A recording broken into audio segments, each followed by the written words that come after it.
The god of time gave him one simple test: destroy a cicada. For a ruthless young assassin like him, that should have been the easiest thing in the world, until the god said, "I'll be watching you struggle." Then everything went dark. All at once, his taste, his weight, his dreams, his heat, his hearing, his smell, his sight, gone. The only thing he could still feel was his hands wrapped around the spear. A regular person would have collapsed begging for it to stop. Brawl picked up the spear and started swinging, basically at random. He attacked and found nothing. Swing nothing. Swing nothing. For what felt like 100 years, he chased a sound he couldn't even hear anymore. And when his senses finally came back, the cicada was already dead in his hand. He'd killed it 3 lifetimes ago and didn't even notice. The god of time looked at him and said that he's the first that didn't go crazy, and for that he deserves the reward he's been searching for so long. But before that, we gotta see this young boy who just got dropped into a brand new world, and this helpful adventurer is explaining everything to him, telling him about the city, the system, the so-called magic. While the boy stares back all confused, trying to understand any of it. The guy turns to him with a kind smile and says, since the boy has no class, he should just follow him. He'll even give him some meat since the kid looks hungry. Pause. The boy thanks him all cutely and follows the man into a dark Epstein-ass alley, and the guy offers him a totally normal, definitely not laced drink. Our good boy starts pouring it down his throat, or not, because he suddenly spits the whole thing into the guy's face and tells him his goblin paralytic poison always smells the fucking same. It stings the tongue but burns the eyes way worse. Epstein wannabe is panicking, trying to figure out how this kid knew, asking if he didn't just arrive, but our boy already kneed him in the balls, spotted the dagger hidden under his coat, picked it up and finished him off, then says it out loud. Rule number 1. Never trust anyone in this garbage world. Yeah, this nigga is brutal. Now he's a regressor, but in his past life he was just a trash C-rank mercenary scraping by for crumbs. While desperately chasing one last payday, he stumbled into a dungeon and found a strange artifact left by that same god of time. That artifact dragged his soul back to the day he first got summoned into this world. But it might have been worthless because he still has the same problem he had before. He has no class.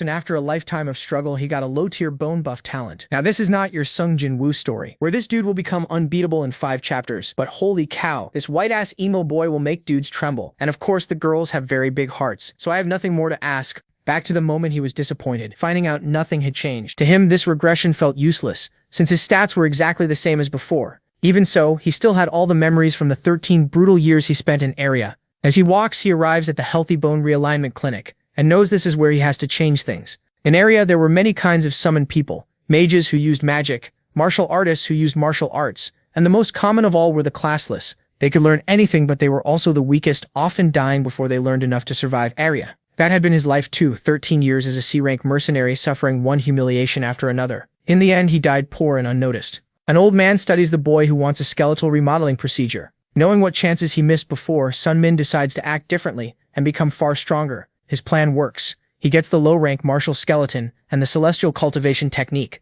Even without money or talent, Lee can feel his body changing as he leaves the clinic. He had just claimed one of the 3 chances that could fix his miserable future. The martial skeleton reshaped his body to make learning martial arts easier. He became the first incentivist to receive the procedure from the acupuncturist who made artificial skeletons. To qualify, someone had to be classless and have learned absolutely no skills. The Lee from his past life couldn't get it because he had already learned a skill, but now he could. And since the doctor would die soon, very few classless people would ever get that same chance. On top of that, he also got the true celestial cultivation technique, a method for building internal energy, the base of cultivation. Sun Min also knew a first-rate technique was hidden in a small Xenovis library. The owner had no clue how valuable it was, so Sun Min bought it for a cheap price. In one day, he took 2 of the 3 chances he had missed before. The 3rd chance would come from winning the Colosseum, set to open a year later. His expectations weren't that high since only classless fighters could enter. That meant he had a real shot to improve enough during that 1 year in Xenovis. First though, he needed money for a place to stay, so he decided to hunt monsters. Tired, the shopkeeper barely noticed the boy in front of him.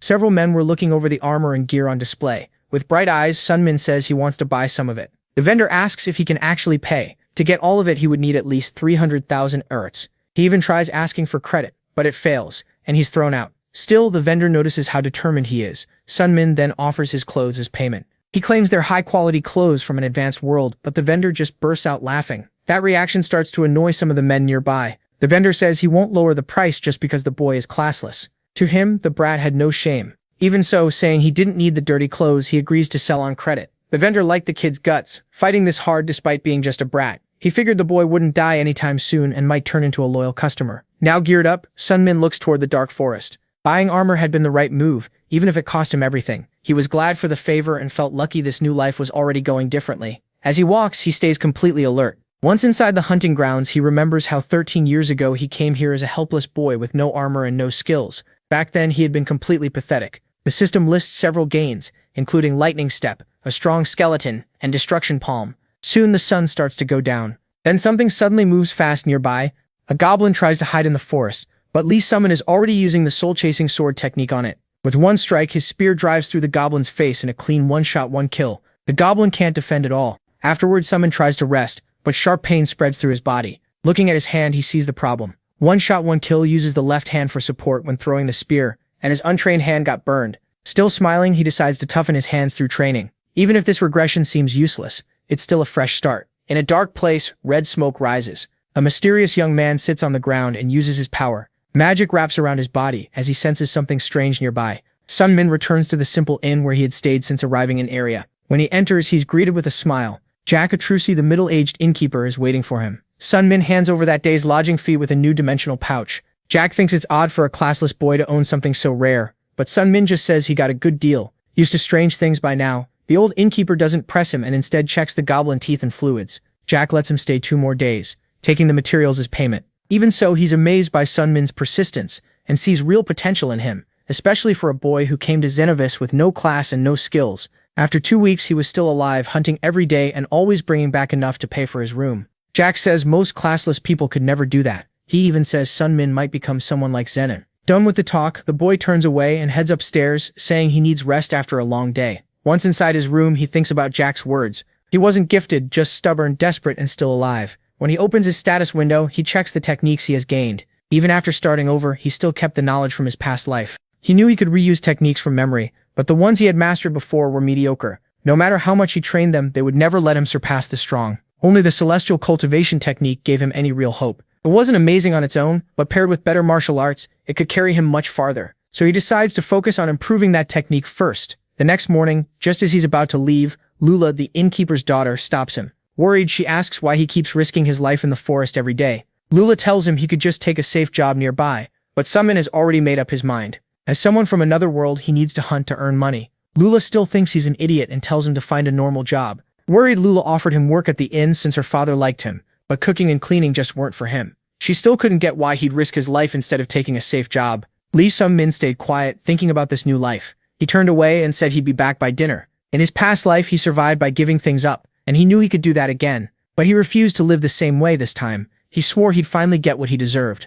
To do that, he was ready for anything. He wanted a better life than before. As he headed out to hunt again, Xenovis's afternoon bell rang. That sound meant a new summon had arrived. From a distance, he felt the familiar energy gathering. It was a kid, about the age he was when he was summoned. Just like before, the child looked helpless, an easy mark for scammers. Some men were already offering the same bottle they used on him. He briefly thought about helping the child but chose not to get involved. When he turned away, he bumped into someone beside him. The man was huge. Before he could react, he got dragged into a setup and was accused of breaking a bandit's collarbone. The giant, furious, punched him in the face and dropped him before he could respond. The noise made nearby people look over. Trying to control the crowd, the attacker shouted that the boy had broken his bone and should suffer the same injury. Even confused, the townspeople just ignored it and walked off. Set on revenge, Hongnim decided to break the boy's collarbone. Furious, Lee Songnim realized they were all working together, and the thug in front of him was a third-rate martial artist who couldn't even tell a rib from a collarbone. Martial artists are ranked by skill, and third class is only minor mastery.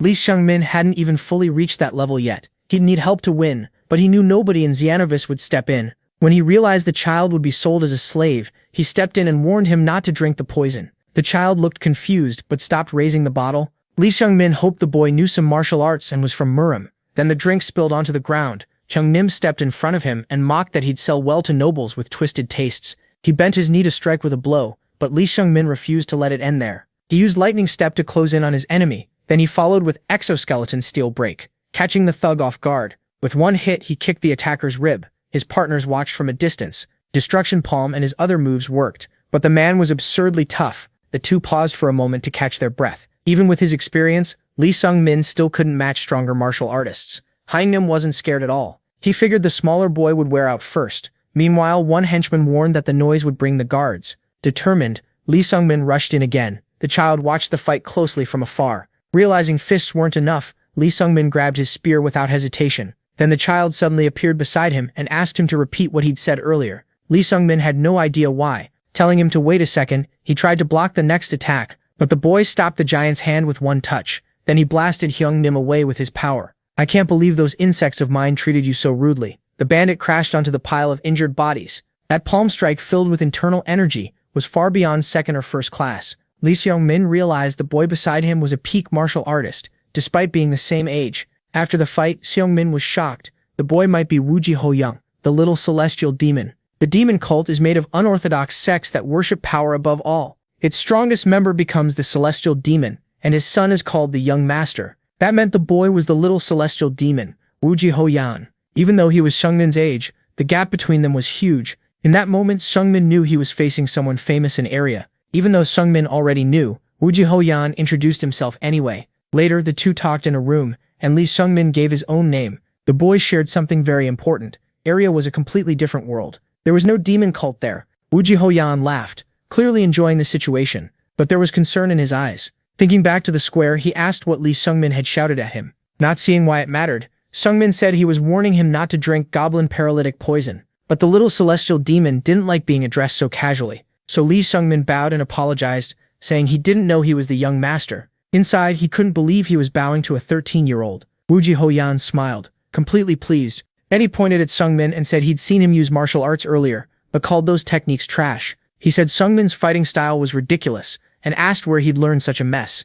Lee Seung-min couldn't figure out what Wooji Ho-yan was after with this talk. Then instead of mocking him further, the boy offered to teach him martial arts. Lee Seung-min stood there in silence. Certain of himself, the little celestial demon said Seung-min would improve fast under him. But there was one condition for Lee Seung-min. Shocked, he braced himself. Wooji Ho-yan wanted him to be his friend. Cold sweat ran down Seung-min's back. He was completely thrown off. Since childhood, the heir of the demon cult had wanted a friend. His father never understood it, but Wooji Ho-yan had read in a book that friends help you overcome anything. His father said that was for ordinary people, not for him. Celestial demon Wooji Ho insisted his son would rule all demons without a friend. Wooji Ho-yan grew up under non-stop training and brutal discipline. His father was strict and cold, and treated any wish for human connection as weakness. During one training exercise, a 10-year-old Wooji Ho-yan slaughtered 50 people. As Wooji Ho's son, that kind of feat wasn't surprising at all. Even so, he showed little emotion. Still, his wish for a friend came true when he met Lee Seung-min, a man who had returned from the future.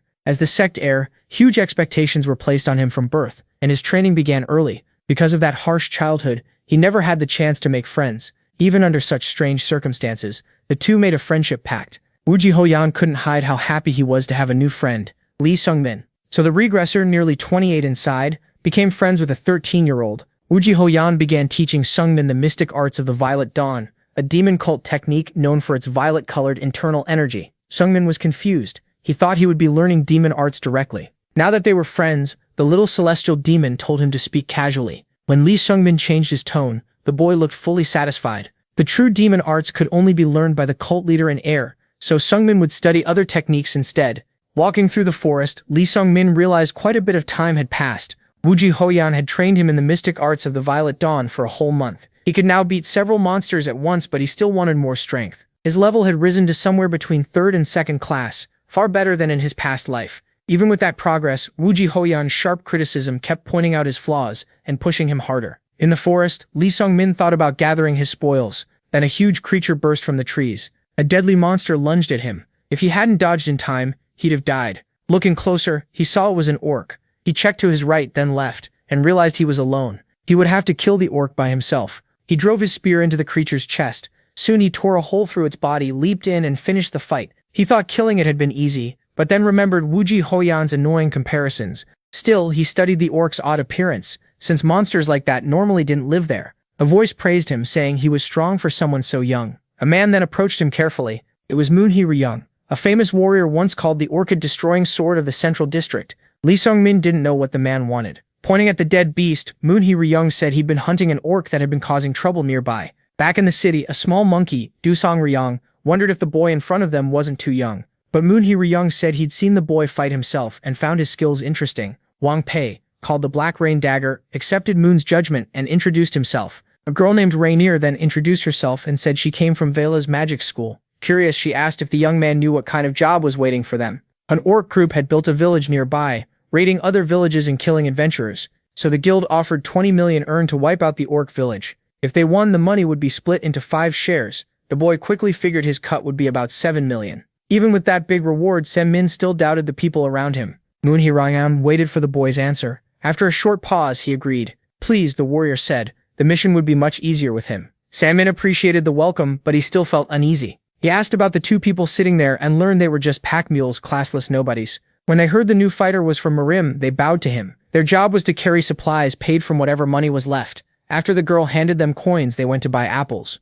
Renier ate apples as they traveled. Soon the party reached the orc village. They guessed there were around 50 orcs total, though only 30 would likely come out. Dusongrian was sure the orcs were slow and dumb. He planned to kill them fast and claim the reward, so the team would split in two. The young warrior would stay with the veteran swordsman. The others would draw the orcs out, then split them up and pick them off. Renier would spread their scent with wind magic, since orcs were very territorial. Then they'd hide, wait for the right timing, and let the mage ready her spell. The small warrior and Woon would light the signal to pull the rest of the orcs outside. That was the final plan, and it sounded simple enough. Sabine thought it was decent for such a small team, though a trap would have been better. Woon Hiri Young noticed they were close to Orcland. From here on, everyone had to stay sharp and fight right. The first group moved in, while the so-called nobody hauled the gear on his back. As they entered enemy ground, the boy thought about how hard this job was, especially for classless men. Looking at the carrier's face, he was reminded of his old self. He stopped and asked the man his name. The carrier introduced himself as Brass. Someone doubted Brass could survive once the battle started. So the boy told him to choose now, run or stay. He knew the leader wouldn't care. The man wasn't even listening. Breathing hard, Brass said he couldn't run. He had no idea how the guild would punish him for abandoning the mission, so he'd have to fend for himself. When they spotted the village, Woon told the boy they'd arrived. After avoiding patrols, they noticed stakes set up among the trees. It seemed like the right time to light the signal. But the boy asked for a minute and searched through his dimensional pouch. The leader had no clue what he was doing. Then the boy poured out water and had them smear mud over themselves to hide some of their scent. As he coated himself, he said his master taught him that trick. He told Woon Hiri Young to cover his scent too. Woon listened and dropped into the mud. The boy even made more for Brass before the flare was finally lit. The orcs noticed the strange flame. Then the leader suggested using the pack mule as bait. Send him out, distract the orcs, then strike from behind. Hearing that, Brass panicked. He clearly didn't want to die, but Woon promised he'd be safe. Still, he warned that refusing orders might get him killed. Then he brushed it off like a joke while the others waited for the next move. The young warrior chose to go first, showing real nerve. Seeing what he meant to do, the commander agreed. The plan worked, drawing 13 orcs out of the village and killing them one by one without trouble. In the fight, the boy showed off his spear skills, landing clean strikes as more orcs came rushing out. While fighting, he caught himself wondering why he was doing this. Then he focused again and realized he had to help the classless man. Maybe it was just pity, maybe not, but he chose to protect him. They weren't really friends. He just saw himself in another man pushed to the edge. The orcs waited for his next move. Remembering his training, he attacked again with his spear. Even with his master's harsh words in his head, he held firm. He recalled Woon Hiri Young's lesson. The right way to use a spear was to strike from range. With that in mind, he used the soul-chasing spear, third form lightning split strike. That move cut down many of the orcs they had lured out. Beside him, Woon Hiri Young kept fighting hard. Elsewhere, a huge orc moved to kill Brass. With no idea how to defend himself, the man could only wait for death. Then the boy drove his spear into the orc and saved him. He smiled, glad he had protected the classless man. By then the ground was covered with dead orcs. The leader started cutting off their ears and counting how many they had killed. The ears would prove the hunt, assuming the other team handled their side too. One tossed his sack to Brass and ordered him to gather everything. After that, they moved to meet the others. Brass looked amazed. He thanked the boy for saving him. Then he headed off to collect the luggage. The boy quietly noticed how sincere that thanks felt. Meanwhile, the others waited for the three to return. Mud still covered them, but their relief was obvious. The first step had worked, and the leader said they finished early, thanks to the young warrior. But the real trouble was just starting. All at once, something flew at the group, a dagger that struck Renner in the chest. She had no idea what happened, and the mage suddenly turned her powers on her own team. The others instantly drew their weapons. The boy blocked the enemy's advance with his spear. Then a memory from his past life flashed through his mind. He saw himself carrying a heavy sack to collect a few coins. Nearby, a crowd had gathered. It was an execution, the first one he had ever seen. The condemned man was a bold mercenary from Morum. On a mission, he had killed all his companions to keep the reward, but he was caught. The young boy stared at the man's head mounted on wood.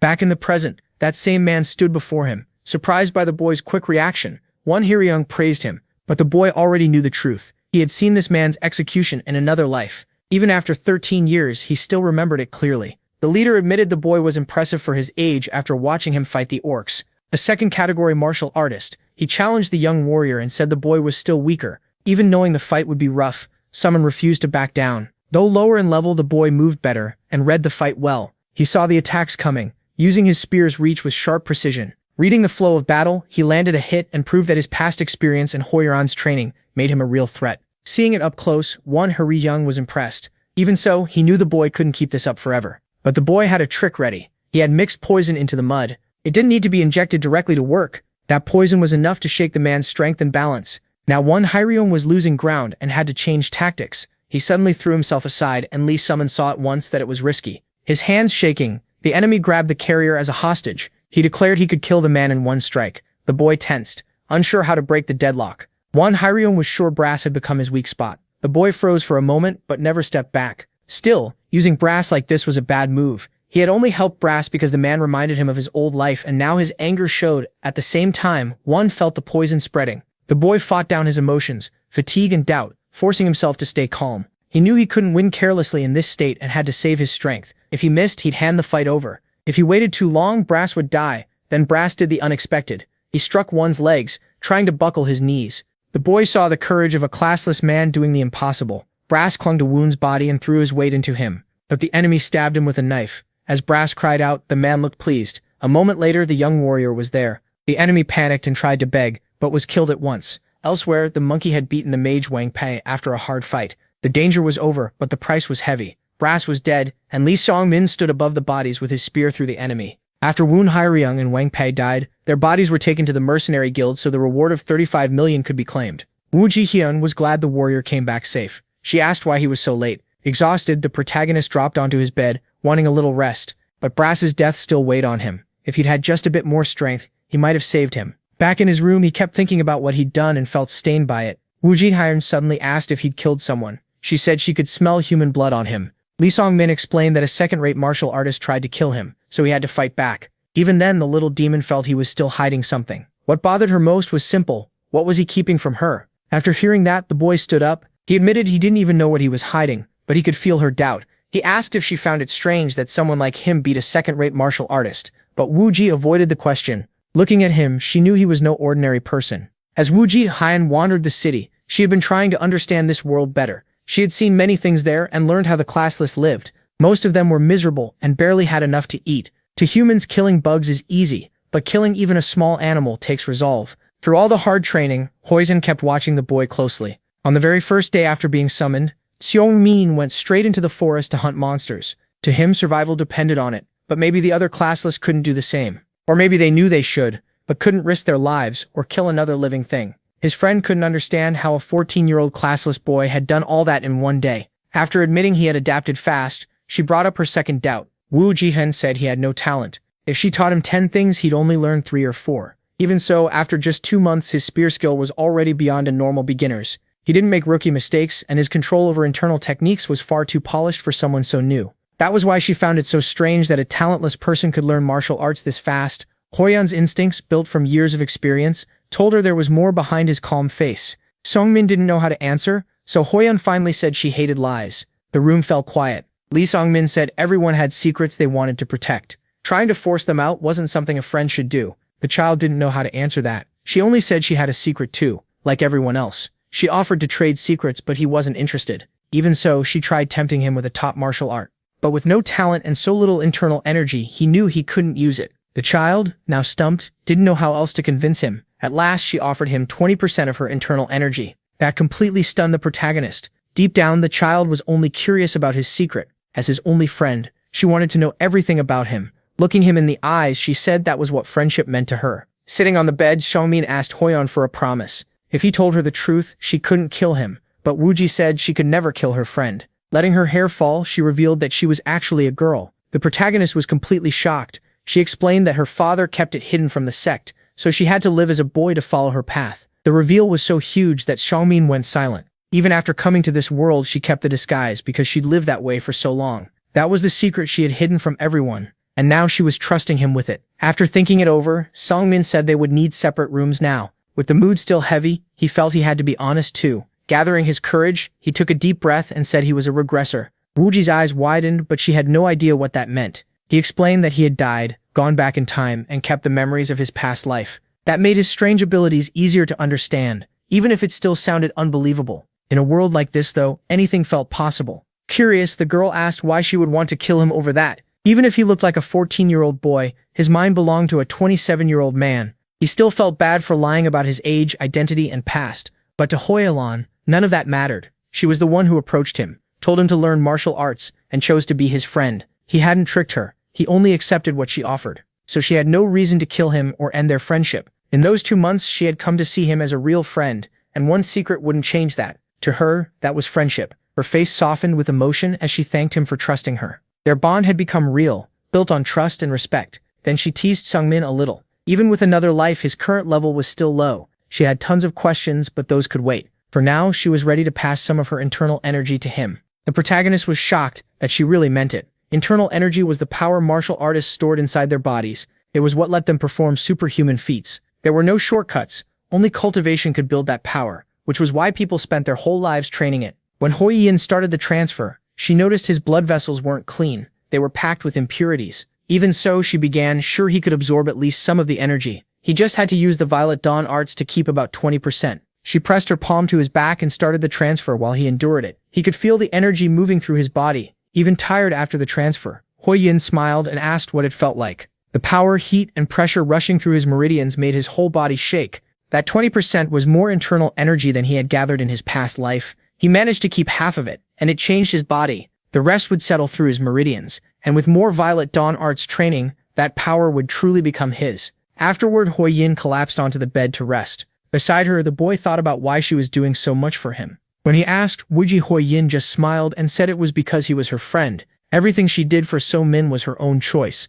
not duty. As she rested, she felt satisfied with that. Hui Yin also decided to teach him one more martial art, the supreme spear technique of the 9 heavens used by the Spear King. Even knowing So Min's limits, she wanted to give everything she could to help him learn it. And as always, she said she was doing it for her own satisfaction. After all, he was her first friend in 13 years, and she didn't want him to die pointlessly like he had in the past life. The protagonist was moved by her kindness. Then she held his face and told him never to bow his head to his friends. Touching his bruised face, she couldn't believe he had actually been punched. Then she pulled him closer. Smiling, she said she wanted to hear something more interesting. As they shared more about the past, their bond only grew stronger. She wanted to know what she had been like in his past life, but the boy said he only knew rumors, that she ruled with overwhelming power at the peak of Uria. After being summoned, she left the city in less than a month, then vanished for 3 long years. Thinking about it, she guessed she must have traveled a lot during that time. She had always wanted freedom, and in the cult, any freedom she had was still controlled by the leader. That was why she was so happy to be summoned to this world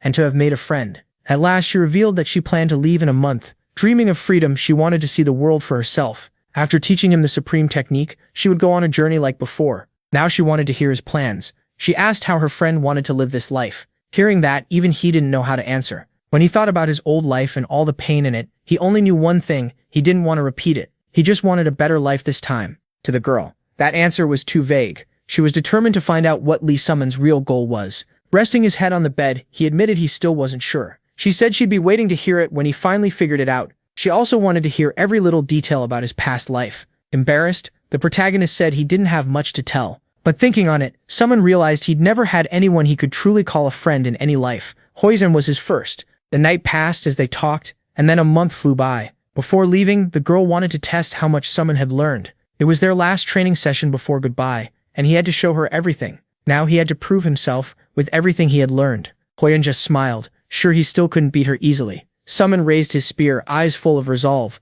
Then she offered him something strange, 20 free strikes first. That only made him more wary. He paused, thinking of his first move, then remembered the new version of the supreme spear of the 9 heavens made for him. Huyan had even named it after him. To him, that meant more than a technique. It meant she saw him as someone special. It combined the supreme spear of the 9 heavens with the deadly soul-chasing spear. With moves and stances shaped for Summon, the match began. He gripped his spear and launched the technique he had learned, then followed with the soul-chasing strike. Huyan calmly waited for him. With a small movement, she avoided the attack. He kept pressing forward, stronger, sharper, and more controlled. His second stance was lightning-splitting pursuit. Compared to before, the boy who once barely handled a spear had changed completely. He had learned force, how to redirect and throw off an enemy's strike, and control, how to pressure and block. He also learned subtle thrusts meant to break through defenses. Those were basic spear skills, but he had picked them up on his own. Still, he would need daily practice to truly master them. In this fight with Huyan, he showed all of that growth. Even so, he still couldn't use his full strength. Frustrated, he mixed explosive energy into each strike, just like she taught him. Huyan was pleased to see he had listened, but as he tired out, he felt the huge gap between them. Even after reaching the second category with Huyan's help, she stopped him using only her right hand. He was facing a true master. She stayed relaxed the whole time, while he couldn't break through at all. Still, he attacked again. She blocked every strike without trouble. One by one, all 19 attacks were stopped by that same right hand. When none landed, he knew he had lost. But for the last strike, he caught her off guard and brought the spear tip close to her face. He smiled, thinking he had done it, but she vanished at once. Before he could react, she was behind him, proving the match was over. Even so, Hoyan praised him and admitted his talent. With the internal energy he now had, someone was made for martial arts. Without noticing it, he had even sensed her presence first, something only the gifted could do. She believed so much in him that she said one day his spear would become extraordinary. She was speaking as if she could already see 10 years ahead. For her, the fight had been easy, but she was still happy because he showed more than she expected. Then she said they would meet again in 10 years. A month earlier, she had asked about his goal in life, and he still had no answer.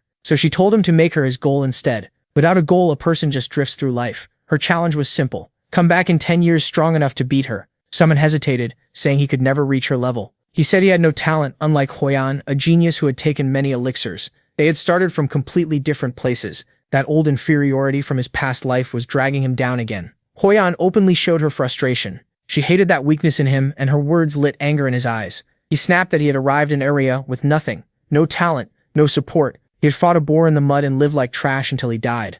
Hoyan fired back that he had learned mystical arts and become a second-rate warrior in only 3 months. Even after getting another chance, he still wouldn't dream bigger or aim higher. She kept trying to make him see it, but he only got madder. Then Hoyan realized just how furious he really was. Someone couldn't believe he was being lectured by a 7-year-old. Still, he finally accepted her challenge and made her his goal, then awkwardly said he'd pierce her heart with a spear, which scared Hoyan because that was not what she meant. Friends don't kill each other. Once the heat of the moment passed, he agreed and then got embarrassed. Hoyan teased him again, leaving him flustered and annoyed. In the end, they made a promise to meet again in 10 years. Smiling, she said she would look forward to his spear. He paused, feeling that sounded a little weird. Even at her age, she loved teasing him. There was a big age gap, but she just joked around with it. She stepped closer and kept pressuring him. Then she declared that in 10 years she'd be fully grown, so he wouldn't have anything to complain about. Summon then set 3 goals: survive, use every chance his memories gave him, and as Hoyan stood ready to leave with her bundle, he said goodbye. He promised they would meet again in 10 years, and he looked forward to that day. His last goal, the most important one, was not dying before then. He promised Hoyan he would stay alive, because now he had something and someone to live for. Then the two friends went their separate ways. In Xenovis, Lee Sun-min gained 3 big things: the martial skeleton, the true celestial cultivation technique, and the tournament of the classless. Only people without a class could enter that tournament. 10 months after Hoyan left, Xenovis held it again. By then, Lee Sun-min had reached first-grade martial skill, so winning was easy. His prize was a secret elixir that boosted internal energy. He drank it right away, though compared to what Hoyan had given him, it felt far less impressive. With that, Lee Sun-min felt he had gotten everything he could from Xenovis. Now it was time to leave, and on the way out he met Hans, the street vendor. Hans congratulated him and asked what he wanted to buy, but it quickly turned into a farewell, since Sun-min was leaving. Hans understood and smiled, proud but a little sad. He had known Sun-min since the start and believed the classless boy would do well outside the city and survive for a long time. Before Sun-min left, Hans gave him something. It was a used dimensional bag with 50% more space than his old one. Sun-min was confused why Hans would hand over something so valuable. Hans just said gifts should be accepted, and the bag wasn't worth much to resell anyway. It was a goodbye gift, and when Sun-min became famous, he could repay him 100 times over. He only wanted Sun-min to remember that a simple street vendor had helped him at the start. Grateful, Sun-min thanked him. Before leaving, he went back to the inn where he had been staying. There, Lula, the innkeeper's daughter, stopped him. She quickly realized he was leaving. The room was far too neat, so it was easy to tell. She pointed out that cleaning rooms was supposed to be her job. Sun-min realized how thankful he was for his time at the inn. Lula knew people like Sun-min always left the city eventually, and she was used to that. Still, when he confirmed he was going, she looked sad. She didn't want to accept that he was leaving so suddenly. Before he could go, she blurted out that she hoped he died horribly somewhere far away. Then she stomped off in anger. Jack, the innkeeper, saw his daughter's outburst and was left confused by how hard women could be to understand. He apologized, saying she was still young. Sun-min took it calmly, showing the maturity he carried inside. Then Jack gave him an old cloak from his younger days. It had heat retention magic and sword magic, making it very useful despite its plain look. Sun-min thanked him, and Jack told him to get it resized, since it was too big. He added that Sun-min was the best classless guest the inn had ever had. With tears in his eyes, Jack told him to stay safe. Sun-min put on the cloak and left the inn, but he stopped when he heard someone running toward him. Right as he was leaving, Lula shouted his name and ran up to him. When he turned, she was standing there behind him. She had run so hard she was out of breath. After taking a moment to recover, she lowered her head and took back what she had said earlier. Sweat ran down her face as she told him she wanted him to live a long life instead. Sun Min was surprised she had come all that way just to say that. From her heart, Lula wished for him to live long, and if he ever got tired to come back to this city. He thanked her and smiled, touched by her kindness. Then she admitted that somewhere along the way, she had started seeing him differently. She didn't understand the feeling but thought she had started to like him. After her confession, they stood in silence until Sun Min said he had already known. Lula was scared he might die, so he told her not to worry. Then they said goodbye. But once it was real, Lula burst into tears. In his past life, Sun Min needed 3 years to finish at Xenovis. This time, it took only 1. Back then, he left with no good memories. Now he was leaving with ones he wanted to keep. He looked back and wondered if he would ever return to Area. With that thought, he left carrying one promise to stay alive. Lee Sun Min reached Mount Mercy while still very young. His next step was choosing a prohibition, and if he wanted to survive, he had to endure it. He remembered Hoyeon asking where they should meet again, since she barely knew this world's map. Thinking of a central place, he chose Behanger. There were still 9 years until that promise, but now he had a new question: where should he go first? He didn't need to rush to Behanger. He even thought about becoming a mercenary again, but that meant repeating his old life. This time he wanted a different path. He needed time to grow, so he thought of Mount Mercy, land of the god of trials and tribulations in Area. People said training there could become hundreds of times more effective, and Mount Mercy was close by, so he made his choice. Once he found the mountain, he started training under the prohibitions given by a priest. He received 2. The first was the prohibition of weight. His body, clothes, and even the things in his bag all became heavy. Even bread felt like lead. The second one was even worse. The moment he bit into the bread, he got sick. Food now tasted so awful that he threw up at once. That was his second prohibition. It twisted his sense of taste. He didn't lose taste completely. Instead, everything he ate tasted disgusting. Not just the flavor, the texture too. It felt as horrible as biting into a wriggling bug. He was shaken when he realized he might not be able to eat or drink. For a moment, he thought about quitting. Maybe he didn't need this trial. If he went straight to Bahadur and worked as a mercenary, he'd likely reach rank B fast. That alone would beat his old life. Still, he kept thinking about Wooji Hoyeon. Remembering her, he forced himself to eat the bread. It filled his mouth with the worst tastes imaginable, but he kept going. Even while cursing mercy for such a cruel prohibition, he chose to endure it. Nearby, the goddess whispered that he was an insolent human. Then he suddenly felt energy moving through his body. He turned around, saw no one, and wondered if he imagined it. A week passed. The weather kept getting harsher, but he still tried to hunt and spotted a deer. He grabbed his ring, hid, and waited for the right moment before lunging at it. But when he got close, the deer looked so harmless that he couldn't kill it. He froze, and the deer escaped. Lee Sun Min's time on the mountain kept getting harder, and he didn't know how much longer he could last.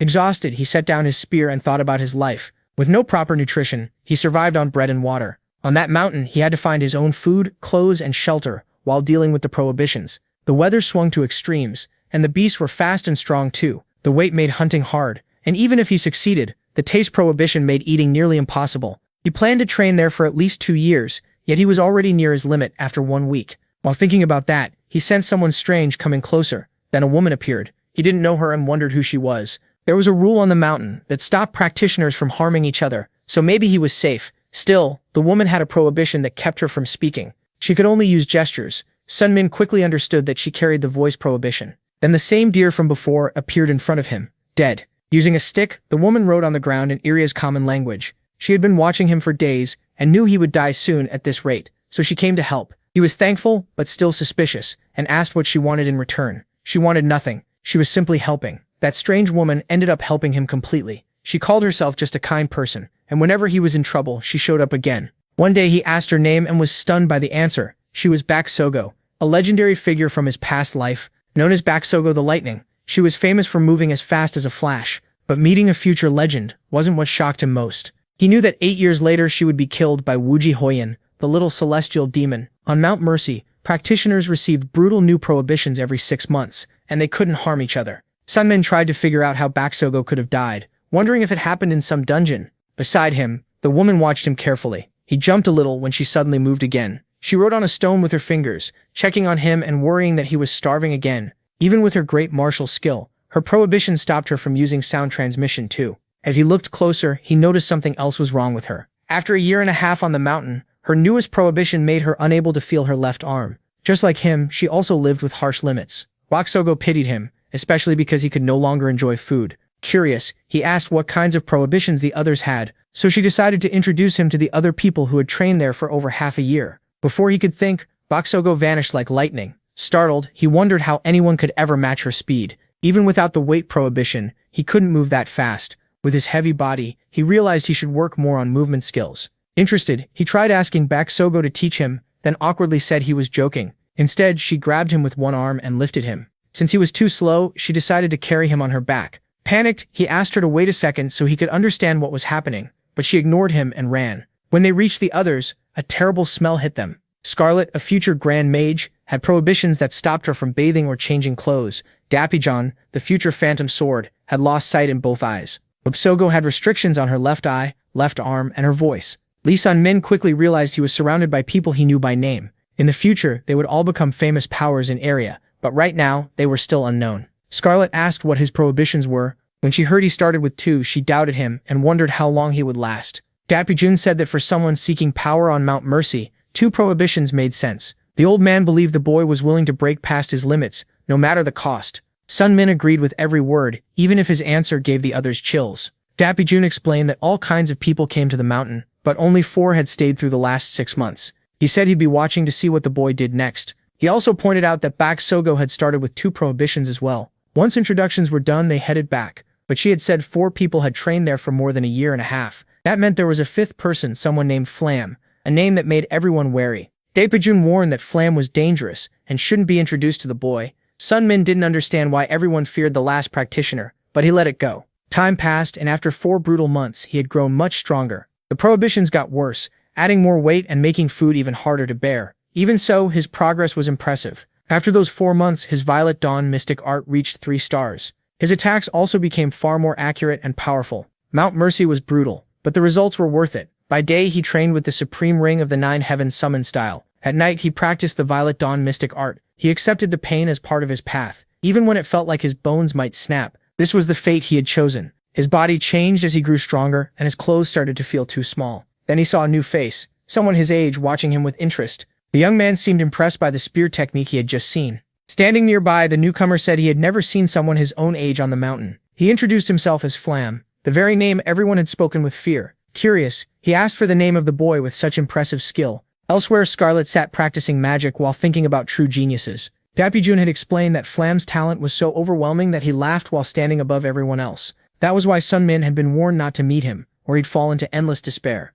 Remembering the old man's warning, he nervously introduced himself as Lee Sun-min. Though Liam smiled, realizing the boy had already heard about him. Then he turned away and said he needed to train with his spear, not chat. Sun-min could hardly believe Flam was a real genius. As Flam walked off, Sun-min decided not to waste time on someone like that. But the boy wouldn't leave him alone and kept following him with question after question. When Lee Sun-min said he'd go train, he noticed his spear was gone. He turned and saw Flam holding it, clearly trying to provoke him. The grin on Flam's face was creepy. For a martial artist, having someone snatch your weapon is the worst insult. But before anger hit, someone was just confused. Flam casually said he'd give it back after borrowing it for a bit. Then he started copying someone's moves. Using the supreme balance of the 9 Heavens summon style, he tried a new attack. He somehow remembered perfectly the move Summon had used to cut down a tree. With smooth thunder-like strikes, Flam copied the spear technique Summon had built over months. After seeing the damage, he admitted it was a great spear art. Lee Summon was shaken. Flam had copied a technique after seeing it only once. Flam just smiled, then laughed, pleased that he was better than Lee Summon. Summon burned with shame. Flam couldn't understand why people came to this mountain to train so hard when he could beat them all so easily. Still, he said none of them were like him. Confused, Summon listened closely. Flam called Bak Sogo, Scarlet, and Dapijon weird, and said he could copy any practitioner's techniques. Even Flam didn't know why he was like that. To Summon, Flam shined like a sun above everyone else, so how could an ordinary person like him ever catch up to monsters like that? It felt different from being with Hoyin, who never showed off her talent, acting superior while pretending to be normal. Flam asked what Summon's prohibition was. Then he said he had 4 of them and even mocked one about humility, making Summon step back. Flam tried to hand the spear back, but Summon refused it. He wanted nothing to do with Flam anymore, overwhelmed by anger, shame, and helplessness. Flam couldn't understand the hostility. He even told Summon to leave the mountain if he was too weak, for that was as far as he got. On this mountain, hurting another practitioner was strictly forbidden. When Summon moved at him, Flam only mocked him. He said Summon attacked only because he knew the rules of Goddess Mercy, kept anyone from getting hurt. Bak Sogo appeared without a sound and watched the whole thing. Flam defended himself, saying he had only borrowed the spear, and someone was overreacting. He also said the spear technique was excellent, but the hero wasn't good enough to master it. The stronger the martial art, the harder it was to perfect, so Summon still had a lot of training ahead. On this mountain, harsher prohibitions brought greater blessings from Mercy, so Flam said the only way to grow faster was to push yourself to the edge. Then his prohibition suddenly stopped him from saying more. Behind him, Bak Sogo looked honestly impressed by his boldness. But it was already too late. Someone had figured out what he needed to do next. Filled with emotion, he ran toward the temple. Baksogo desperately tried to call out to him, but her prohibition kept her from speaking. The word talent kept pounding through her mind, crushing her pride. Meanwhile, the young man desperately called for Goddess Mershe. His inferiority kept growing until frustration turned into despair. Hearing her name, Mershe appeared to meet the human who called her. Gripping his spear, he declared that he wanted another prohibition. Lee Summon found himself in a strange space filled with divine presence. The being he had called stood before him. It was Mershe, the goddess of prohibitions, and this was her domain. He asked to make sure she was really Mershe, and she was.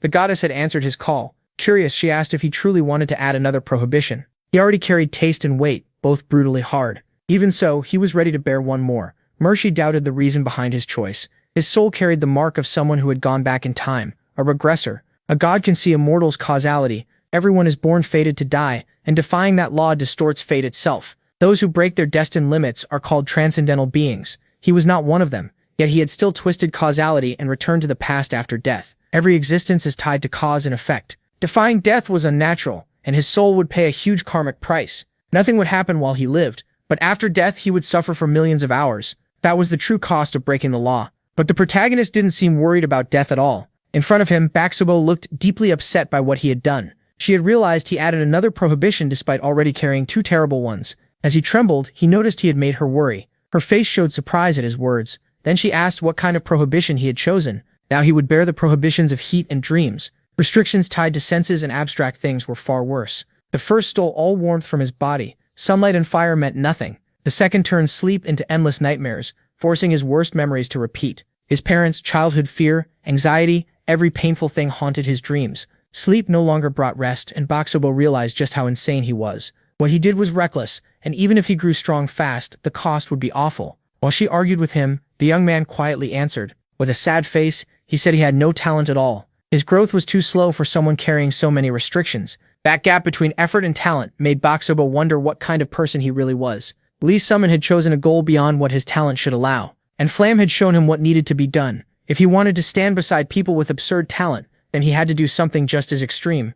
At that moment, the woman understood his reason. The two fell silent. Neither said a word. Then she smiled, seeing how huge his goal really was. Baksobo also wanted to become the strongest in the world, so she understood him. The boy listened, confused. He remembered asking her before to teach him movement techniques. Even if she had called it a joke back then, now she meant to teach him. She handed him a secret manual called Shadowless Soul Flight. It was both a movement art and a mystic art, holding everything she knew about mobility techniques. As he flipped through it, he saw how amazing it was. She didn't fully know why she was giving away something so precious, but she knew he would never quit. From now on, he was to call her senior sister. With a soft smile, she admitted she felt for him and cared about him. Besides, she liked to think of herself as someone who helped others. The protagonist trained again, keeping Wuji Hoyan's memory close. He switched between the Supreme Spear of the Nine Heavens and Soul Pursuit. By the fifth stance, he was already using deadly lightning. In his mind, he pictured the damage his own body would take while facing Hoyan. Even after more than 10 years of training, he still couldn't beat the little celestial demon. In the end, Hoyan said teaching him martial arts had been a mistake, and gave up on him. Using her power, she decided to take back everything she had given him. After destroying his Danshin, he would never use martial arts again. As she walked away, Simon desperately called out to his friend. Each step felt like his body was breaking past its limit, filling him with fear. Lee Simon jolted awake from that nightmare about Wuji Hoyan. He was drenched in sweat, heart pounding. Then he realized it was only a dream. Relieved for a second, he tried to steady his shaking hands, then noticed the mysterious girl watching him. Startled, he stared at Scarlet, who had been observing him while he slept. She brought up his recent actions, especially adding more prohibitions. Her closeness made him uneasy, and the smell around her was so strong it stung his eyes. With a sarcastic tone, she mocked his choices, dreams and heat, and said he was going to die. He was already feeling sick from the smell when Daok Baijun arrived. They had come for a reason to help him. Confused, he couldn't understand why they suddenly showed up. Scarlet repeated that they were here to help Lee Salmon. The mute woman had sent them along with magical tools. Once he realized Baksobo was behind this, he understood.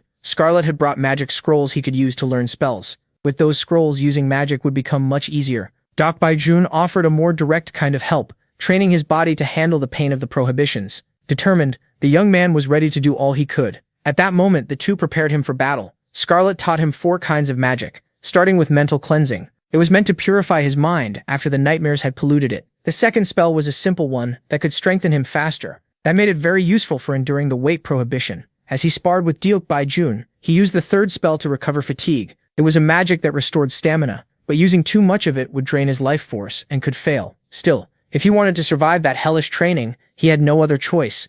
Even after all that prep, his fight against the old blind man was still poor. He couldn't even last 100 seconds, but Sun Min said he'd do better next time. Then the heat prohibition suddenly shook through his whole body. Deokbi did what he could to help, pressing spots on his body to make him handle the cold better. Not long after, the boy started feeling a little better. The sword phantom pressed his blood vessels to speed up his metabolism, so he could endure the prohibition. After helping him, the old man quietly walked off. He said it was hard to find a sparring partner on that mountain. Lee Sun-min felt grateful and knew he would have died long ago without all this help. Since his regression, the people around him had been much kinder. Thinking about that, he realized how strange it was. To him, people normally weren't like that. Ever since he came back, everyone had treated him better than they did in his old memories. As he walked, Scarlet called out to the old man, who noticed her awful smell from far away. She got annoyed at being judged just because she hadn't bathed for a few days. The two talked about Lee Sun-min and how much they were helping him. For a man who cared only about martial arts, the old man was looking after the boy with real care. And it wasn't just him. Scarlet had made magic scrolls herself. When they thought about it, neither understood why they were helping so much. They only knew they couldn't just leave him alone. As Sun-min thought about all that kindness, he chose to stop dwelling on it. In this new life, he saw himself as just a lucky boy. Half a year passed, and the warrior gripped his weapon with all his strength. He kept training deep in the forest, all by himself, his face full of exhaustion. Even so, he refused to quit. Beside him, another person called him a larva. Even that person was impressed, saying he never thought Sun-min would last this long. The warrior stayed kneeling where he was. He said nothing. He'd ignored that person from the day they met. Maybe he had taken the prohibition of voice added after reaching the half-year mark for convenience. Still talking non-stop. The other said he expected Sun-min to pick only harsher prohibitions. Suddenly, the warrior lowered his weapon to the ground. The boy watched him closely. He was nothing like he had been 6 months ago. His dodges, balance, and movement were now clean and steady. The techniques he learned from Baksogo fit him well, and the watcher figured even a larva could grow if it kept crawling. Laughing, he said that crawling was all Sun-min could do after taking on 5 prohibitions.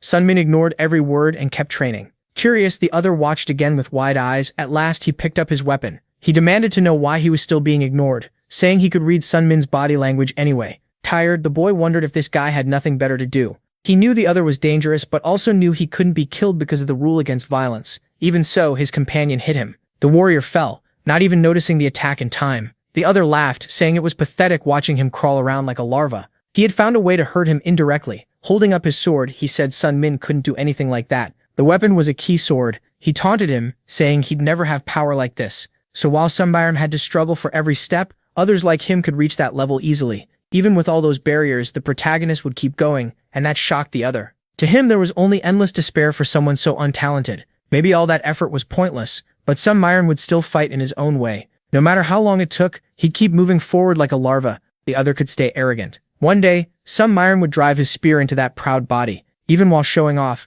the boy stayed silent. Then he drove the spear harder into the tree. The other followed everything Sun-min was trying to say without words. Standing there, he looked imposing. In the end, he just said that if Sun-min really believed that, he'd be waiting for that day. The protagonist had no plans to quit or break down halfway. A month later, Lee Sun-min had spent a full year on the mountain, and it was time to choose another prohibition. He chose the prohibition of hearing. It was torture. His ears were filled with horrible noise he could never get used to. Now carrying 6 prohibitions, he stood near death every day but still swung his spear without fail. His movements let him dodge, stay grounded, and strike cleanly. He trained the supreme spear of the 9 heavens, the mystic arts of Violet Dawn, and the shadowless soul flight. His fights with Deokbi Jun and training with Bak Sogo also helped him improve. Only Scarlet wasn't much help. As Lee Sun-min grew stronger, his body felt heavier, food tasted worse, and his dreams became harsher. The chills got worse too. An endless noise filled his ears. Still, it sometimes helped by blocking Flam's annoying chatter when he came around and bothered him. So, little by little, like a larva,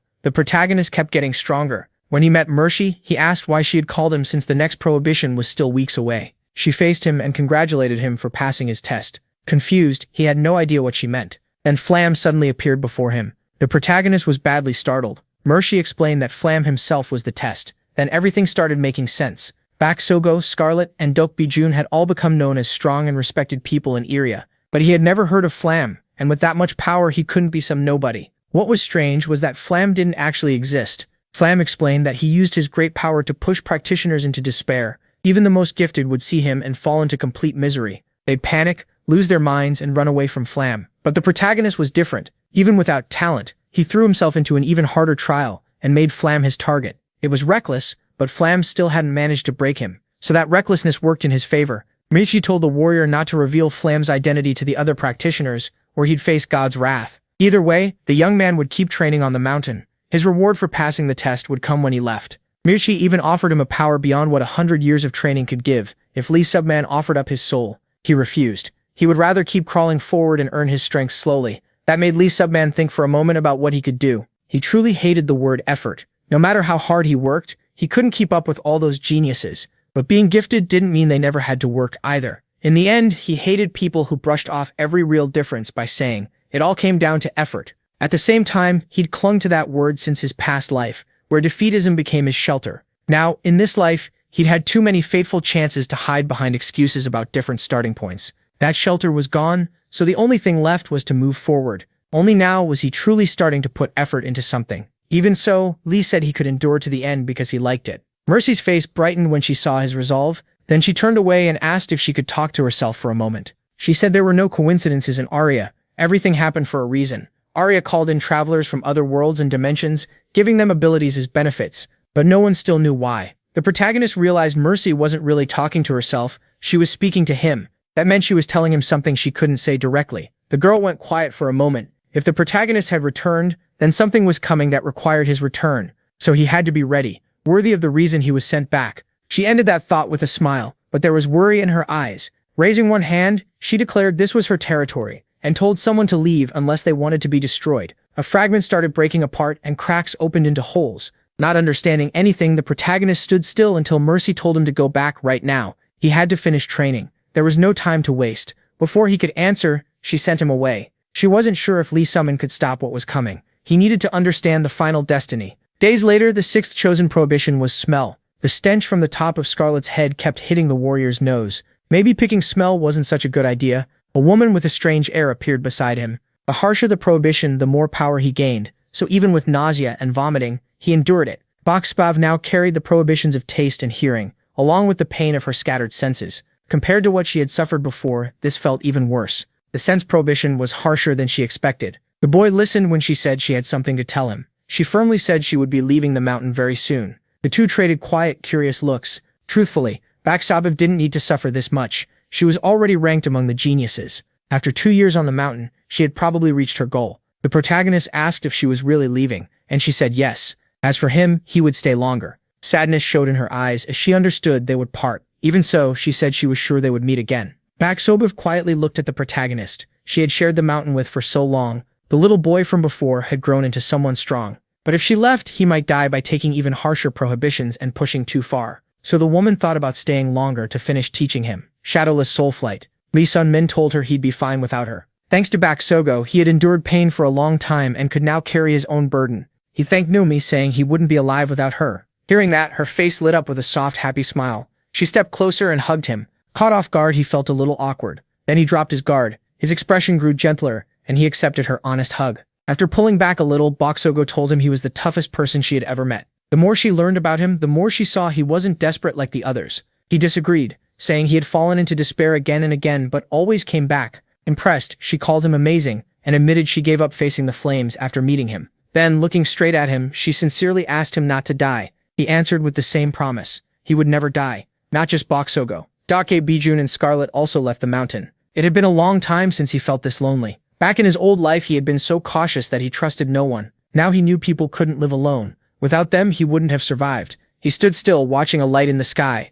Something inside him had changed, and the wall around his heart had fallen. For a moment, there was no smell, no weight, and no sound. That brief freedom felt endless, and even the familiar world looked different, just like he had changed. The world had changed too. Summer arrived with the sound of cicadas. 7 years later, Baksogo would meet Wijihoin in a dungeon, and die by her hand. To repay her kindness, he swore to stop that future. He kicked at an insect, but the cicadas still got away. Cicadas stay underground for 10 years before emerging, so he had 7 years to stop that disaster. In 7 years, he might become incredibly strong or not. Either way, he was set on changing it. His martial arts improved every day, but it still wasn't enough. He wanted more, trained harder, and even gave up sleep. The trick to moving without sight wasn't special. To survive the ban on vision, he sharpened his other senses and memorized the terrain. His world went dark, and touch was the only sense Lee Sun-min could rely on. After a week, he could move little by little, guided only by the sounds in that darkness. Eventually, those sounds started to feel like cicada songs. and as he listened, he kept swinging his spear without noticing time.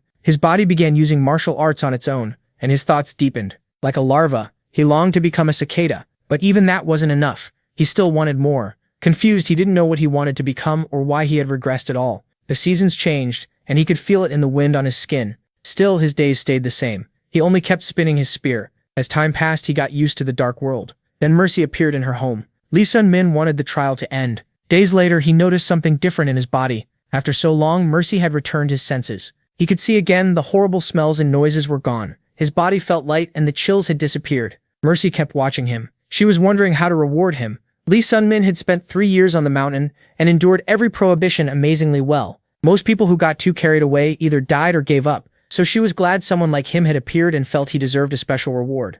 Calmly, Mercy asked what he wanted. Excited, he first said he wanted to fight like Loosebry, but that wasn't really it. After thinking it over, he tried to sort out what he truly wanted. Time was running out, so he needed to get stronger. With real excitement, he said he wanted far more power, even if he wasn't fully sure what that meant, and asked if Mercy could give him what he needed. The girl answered carefully that what he needed most was more time. He was stunned when he realized she could actually grant that. She placed a mark on his body and told him to show it to Denadar in Dramor. Denadar was the god of time and he would test him. As a friendly warning, she told him to stay alert. Denadar's trials were far harsher than hers. In the end, everything would depend on him, because a dangerous fate still waited ahead. Smiling, he said he liked things just the way they were. With that decided, they could move on to the reward for surviving 3 years on the mountain. He happily called Mercy a very generous goddess. For his reward, she brought out a man in a suit and tie. He was Neville, a negotiator from Erebriza, and he was pleased to meet the protagonist. Neville asked Mercy if this was her recommended new member. Still, he wasn't sure the boy was qualified to join the guild.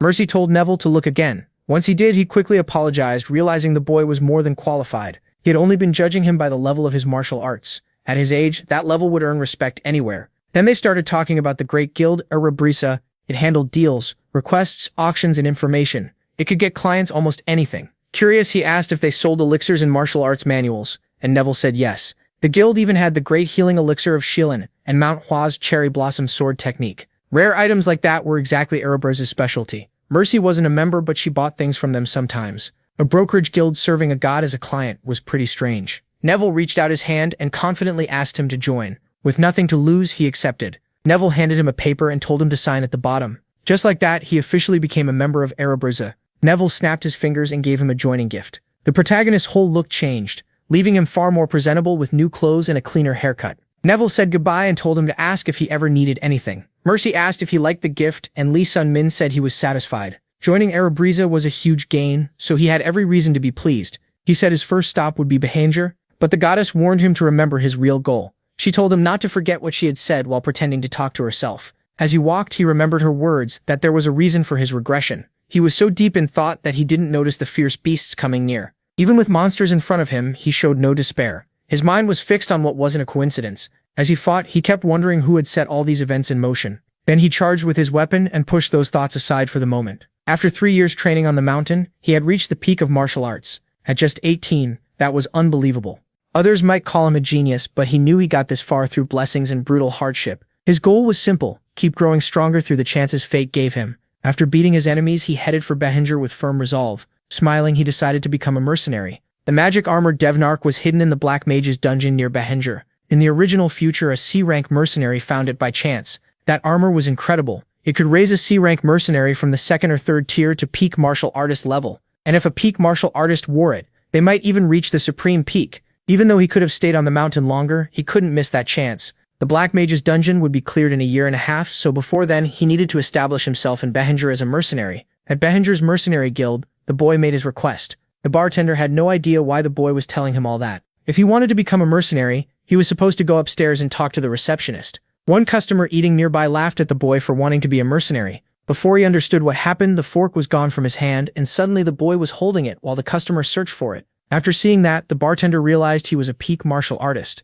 Apologizing for his earlier attitude, he offered him a seat as curious people gathered around them. Then the two sat down. The bartender introduced himself as Mage Baron, head of the Behanger branch of the Mercenary Guild. The protagonist wasn't impressed when Baron said he worked the first floor as a bartender for fun. In his past life, Behanger had been the first place he worked as a mercenary. Looking over the papers, Baron said a peak martial artist would normally receive the rank as mercenary title. But he also knew this was a young, inexperienced boy who had only trained in the mountains. They still needed a fighter, so the boy would have to prove himself. Baron chose a fitting mission for the test and said another rank as mercenary would go with him. If he completed the job, he would earn the title. The mission started the very next day. It didn't take long for the mercenary to find his new partner annoying, because he barely spoke. At first, the man thought this was the funny kid who stole that fool's fork at the guild, but he soon saw he was wrong. The boy gave no reaction to any of it. Even so, his companion admitted the kid would probably become popular. That man was Lude, an S-rank mercenary. They had never met before, but the protagonist knew his name from his past life.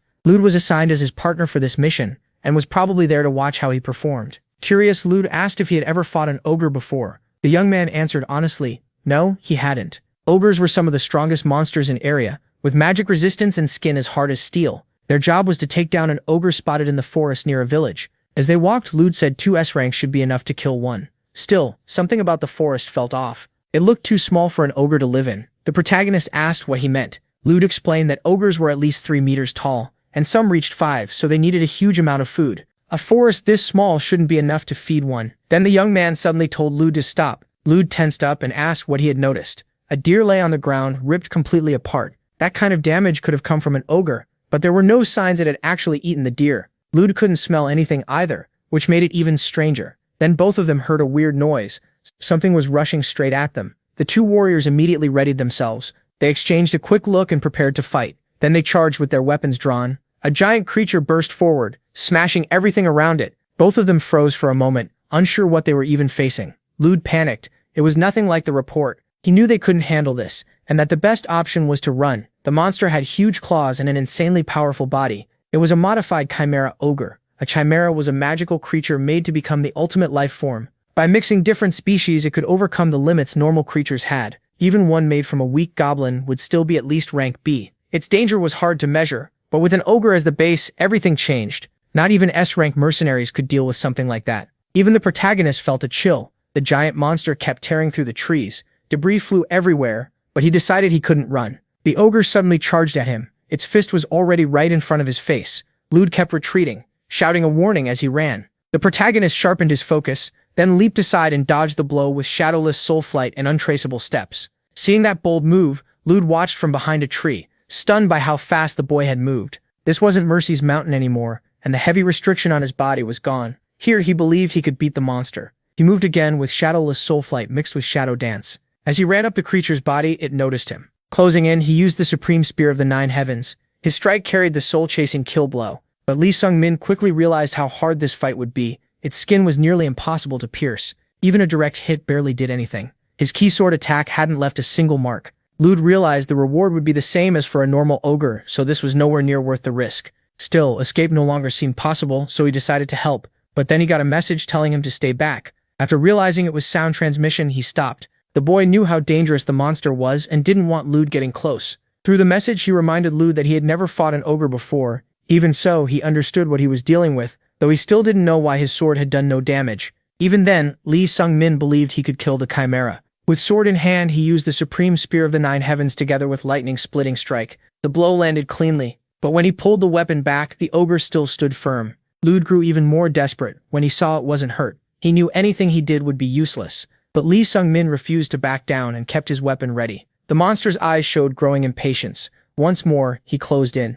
With a jump, he rose above the creature. He aimed for its eyes, the one place that seemed softer than its hide. His sword struck one eye with perfect accuracy. After distracting it with a red thread, he attacked its weak point. Young as he was, he fought with real skill. The creature clawed at the object, causing it pain. Seeing part of the spear had gone in, he pressed the attack. Then something strange happened. The fight should have turned in his favor, but it didn't. The injured eye suddenly healed. It rebuilt itself completely. That's when he realized the monster could regenerate. This chimera had a troll's healing power mixed into its body. His chances of winning dropped even more. Lee Sung-min stayed calm and searched for another way, but the chimera was already getting ready to attack again. Lee shouted at him in panic, but the boy didn't move. Thinking of Baksogo, he remembered there were still things he had to do. He couldn't die here. The 3 basics of spear fighting were things he had trained every day until they became part of him. As the creature came closer, he remembered Waijihoin and all that brutal training. He pointed his spear at the monster's hands and knew this was the moment to use everything he had gained. He needed strength to spin and push aside the incoming blow, so he acted at once. The chimera still looked overwhelming. Without a mark on its body,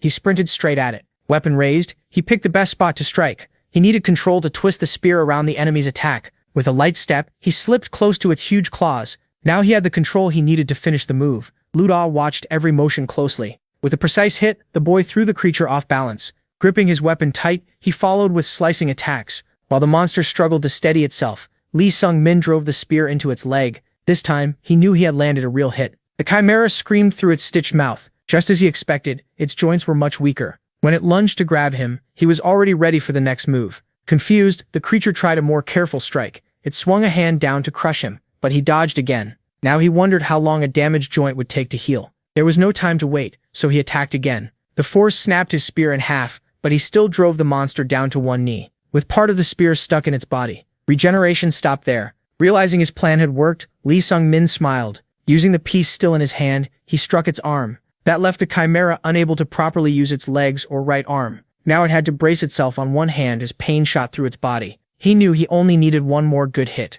So he used the Lee Sung-min style of the Supreme Spear of the Nine Heavens, with lightning-splitting strike. The attack landed with deadly precision. The chimera was too badly wounded to stand. Still, it had one arm left and swiped at him with its giant claws, but it was too slow to touch him. Without the mountain's burden, he could feel just how fast he had become. Then he heard the cicadas, the same sound as on Mount Mercy. As he neared the monster, he thought about how he didn't want to stay a cicada forever. And on the mountain, he had only been a larva. He knew he hadn't trained all that time to stay weak, even if he still didn't know what he wanted to become. Then he struck the chimera's eyes and brought it crashing down. Weapon in hand, he knew he didn't want to live with regrets like in his past life. He would keep moving toward whatever destiny waited for him. Lude was completely stunned by what he was seeing. With a roar, the boy drove his weapon deep into the monster. Watching in shock, Lude could only wonder what kind of person this young man really was. The boy looked exhausted. He glanced at his torn, calloused hands. Even he couldn't answer what he was. But one thing was clear to him. He was not a larva. Lude didn't understand what that meant, but it made the boy seem even more interesting.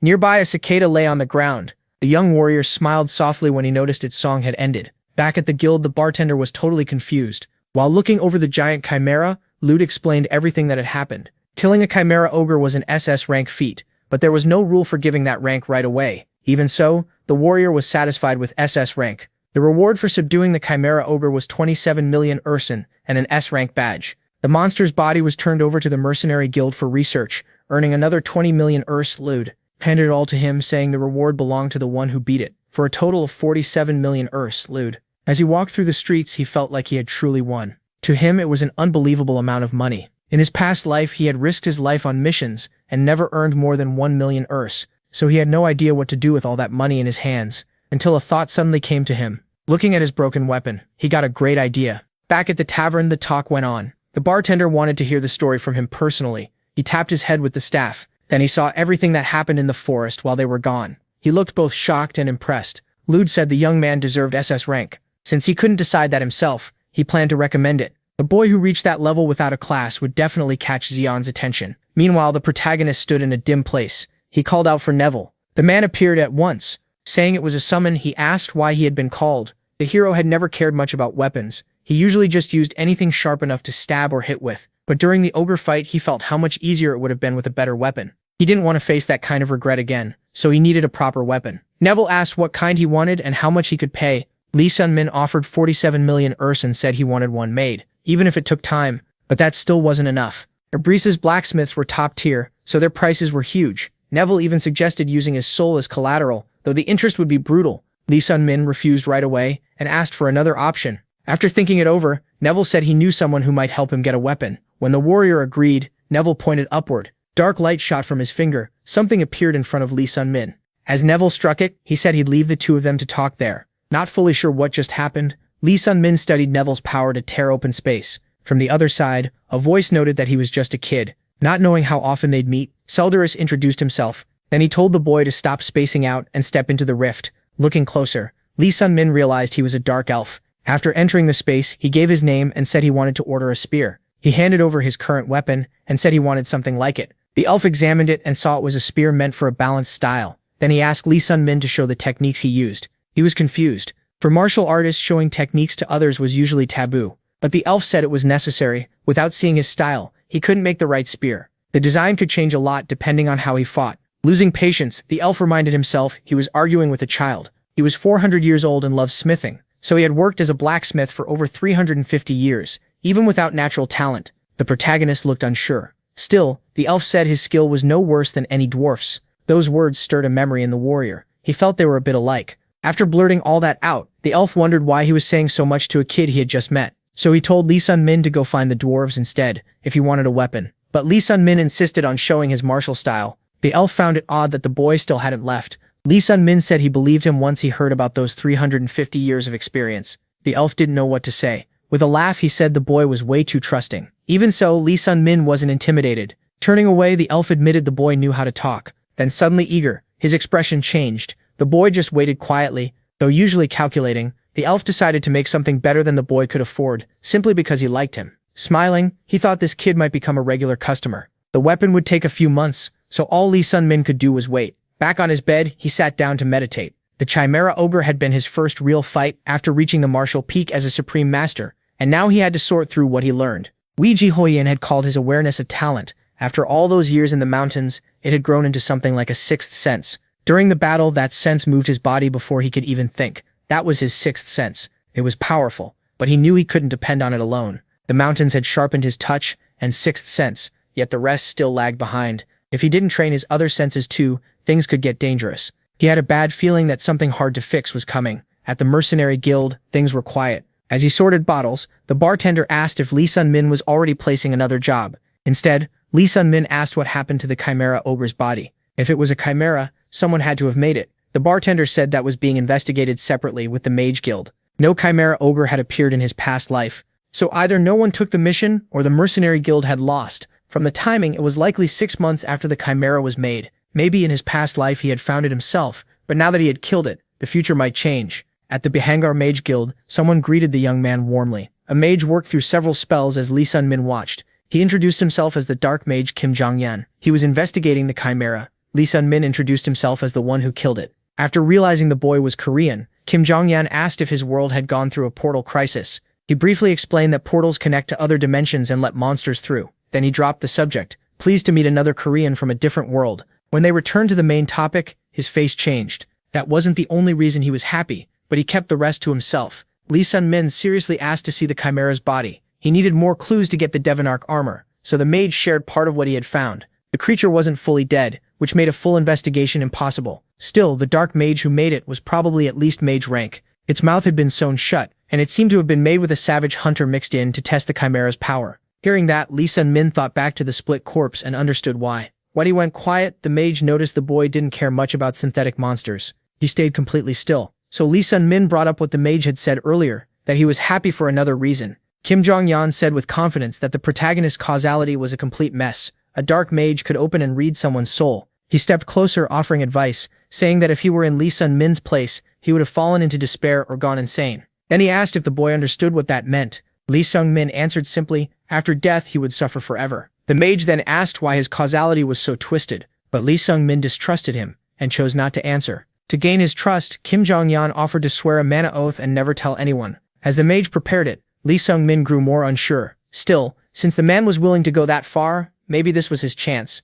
In the end, he admitted he was a regressor who had returned to the past after dying. By breaking basic laws and piling up too much karma, his causality had become badly warped. After hearing that, the mage decided to tell him one more thing. Lee Sun-min waited anxiously. Kim Jong-yan started by saying he was strange, not just because his causality was twisted, but because he himself was too. Before he could finish, his words shook the room, and Lee Sun-min felt pain stab into his ears. The mage realized he couldn't say it. It was impossible to tell the boy the truth. Lee Sun-min was deeply confused. If Kim Jong-yan kept talking, he would die. Blood covered the mage's face from forcing out those words. He understood then that the boy's life no longer belonged to him. Shaken by all of it, Lee Sun-min didn't know how to respond. The mage apologized for not being able to explain and asked him to come back another time.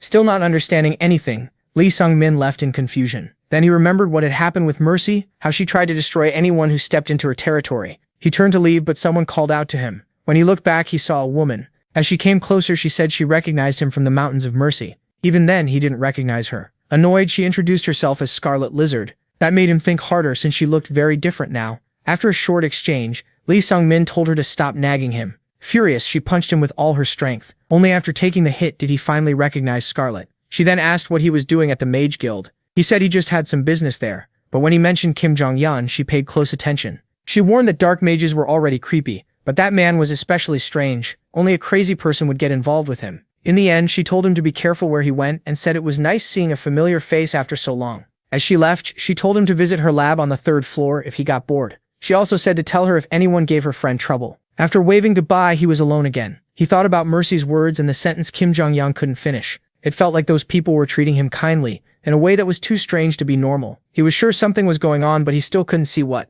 Too many things had gotten messy, but he chose to focus on what was in front of him. The two-headed troll was an S-rank target, worth 60 million URs. Lude showed up in front of him and greeted him. He said they'd take down the trolls together again, and he wanted to prove how useful he was. The young man said he was looking forward to it. In this second life, he had learned no one could live alone. Lude was a good friend, and just being around him eased his hardened heart. They spent 3 months traveling together and collecting mission rewards. On the last job, they split 50 million URs. To celebrate, they went to drink at a bar, but the bartender told them someone wanted to see Sung-min. It was Xian, captain of the mercenary force. Sung-min and Ludi exchanged a look at that. Everyone knew that famous name. Xian led Flare, a group of over 100 mercenaries, and was one of Bahonyar's 3 SS-rank mercenaries. He was a master at the martial peak, who had perfected the 100 mystic steps of the Sholen Fists. Sung-min had admired him in his past life, and there was one big reason why. When they met, the man introduced himself as Xian, captain of Flare. Xian was classless. Now that the boy had reached the martial peak himself, he understood it clearly. Xian would soon become a supreme master of the martial peak. He said they were both classless, and knew how cruel the world was to people like them. Even so, the boy before him had become a martial peak master at just 18. Then Xian got to the point and asked him to join Flare. He offered him vice captain, second only to Xian. Seeing the boy's confusion, he knew the offer was sudden, so he handed over an item and told him to think it through. The boy's eyes widened when he saw it. Inside the box was a lesser revitalization pill, a Sholen Temple elixir that boosts internal energy. If he accepted, the pill was his. Then Xian handed him a contract and asked for his signature. It looked simple and had no magic on it. He just had to obey Xian's orders, and if he broke the contract, he would pay for it. Xian also promised a greater revitalization pill if he revealed what martial arts he had learned. Confused, the protagonist asked who would ever accept terms like that. With a grim look, the man said anyone who wanted to be a mercenary in Bahonyar had to accept them. Curious, Luda asked what answer his friend gave. The protagonist rejected the offer. It was slavery. Luda saw how bad things were and told him to leave Bahonyar. Depending on what happened next, his life could be in danger because Xian did shady things. And even if the boy stayed obedient, Xian could still make life hard for him. Lude said he once refused an offer at A rank, and after that, no one gave him jobs because they all belonged to Flare. He had to become S rank in another city before returning, but by then, Xian had already become S rank, as the protagonist thought. Lude kept drinking. He had never guessed Xian was that kind of man, even after admiring him so much. Then Lude asked if he wanted to go to Mythor with him. Just then, a man in the bar announced that the Dark Mage's dungeon had been found. It was likely the same Dark Mage who created the Chimera Ogre. Now they were forming a team to clear the dungeon, with Flare leading the raid. A voice said it had taken longer than expected. Even so, the protagonist said he urgently needed a weapon. She handed it over. It was made mainly of mithril, with black iron on the outside, great conductors for mana and Kyle. The boy stared at it, overwhelmed. He hadn't expected something this good. Neville said Lady Selgerus seemed to like him. He explained that the materials used for the weapon were extremely costly. Vega had given extra money to improve the weapon, but the elf had barely used it for herself. Still, Neville understood why she had done it. The protagonist had a strange pull that made people want to help him. Seeing the boy's face, Neville apologized for making it sound so odd. Then he left, telling him to reach out if he needed anything else. Alone again, the young man fell into thought. He wasn't shocked because the idea was weird. He was shocked because it confirmed what he had already suspected. The first time he noticed something strange was at Mount Mercy, though back then he thought it was just luck. But if something really was making people like him more, then maybe every bond and every experience he had was false. While he was lost in thought, Luda walked over. He noticed the odd look on Sunvin's face. If the suspicion was true, even their friendship might be fake. Luda hugged him and asked if he was worried about the dungeon raid. At that moment, he remembered. His fears had started being confirmed when the future changed after he killed the Chimera Ogre. Because of that, the guild searched for the Dark Mage and found the dungeon 3 months earlier than in his past life. And something else had changed too. Xian. He was pleased to see the Rising Star joining the raid. When he spotted the boy, he said this would be an easy mission. In the past, Flare hadn't joined this expedition because they were away on another job. Now they could, since the timeline had moved up by 3 months. Xian also noticed Luda was with him. Smiling, he told both of them to be careful. The dungeon was dangerous, and no one knew when or how they might die. After the orders, everyone moved in single file. Luda caught the hidden threat in Xian's words. He could kill them in the chaos and make it look natural. For a moment, the hero thought about refusing to join because of that. But in the end, the skills hidden inside were too valuable, so he went. It had been 3 months since he came back from the mountain, and he still hadn't progressed. To break that wall, he needed the magical armor Devnark, which could raise even a third-rate warrior to master level. Going back to their talk, Luda said Xian wouldn't dare act recklessly with so many people around. The raid had 27 members total, 1 SS rank, 4 S ranks, and 12 A ranks, along with Flair's mercenaries. Even Baron, the guild leader, had joined. Luda said that with his spiritual sword he'd cut down anyone who tried anything. He had no real reason to join the raid, so he was probably there because he was worried about his friend. Li Sun Min was deeply grateful, even if it meant Luda was now in trouble with Xian too. Then he remembered something very important. He stopped overthinking and decided to act. The leader announced that the Behender Mercenary Guild was entering the Black Sea dungeon. They didn't know what waited inside, but they did know they were the best in Behender, so they had to hold firm and be ready for anything. With that, he ordered everyone inside. At first, everything was quiet. The group moved forward side by side. At the front was the A-rank mercenary Jim Chul, a master of external arts whose body was as hard as stone. But in an instant his body was sliced clean in half. The men right behind him froze. They couldn't do anything. Jumchul had been caught completely off guard. His body split into two, and one of his companions was left holding only the upper half. The leader was furious. Then he looked around, saw monsters closing in, and knew it would be a long night. Once they realized the creatures were chimeras, despair spread through the group. Xian saw right away that this raid was off to a brutal start. These monsters were bigger and more twisted than normal, which made them even stronger. Xian cut one of them in half with a single attack. The protagonist saw that he had used the mystic steps and fist technique, and watched every move from behind. After seeing Xian's strength, he knew he still wasn't strong enough to fight him. Lost in thought, he didn't notice a chimera rushing at him. In his previous life, this dungeon had been empty. That meant the dungeon's master might really be here now. Tired and bleeding, the hero realized something was wrong. The battle wouldn't stop, and bodies were piling up. Xian saw the heavy losses and understood they might not be able to finish the raid. Still, he taunted the leader, claiming his own squad was stronger. Luda noticed that through all the chaos, Xian had only protected his own men. Just 1 hour after entering, the raid had already lost 2 A-rank mercenaries. Among the survivors, the only solo A-rank hunter left outside Flair was Tang Masuk. Luda introduced himself to the frightened girl and told her she didn't need to worry. But when she got even more scared after seeing him, he simply returned to Sunvin's side. At the same time, someone called out to the guild leader. A hunter reported that the raid team was badly hurt. Hearing that, the leader prepared his reply. He apologized, but said they couldn't stop now. The main force was still alive, the SS rank and S rank hunters,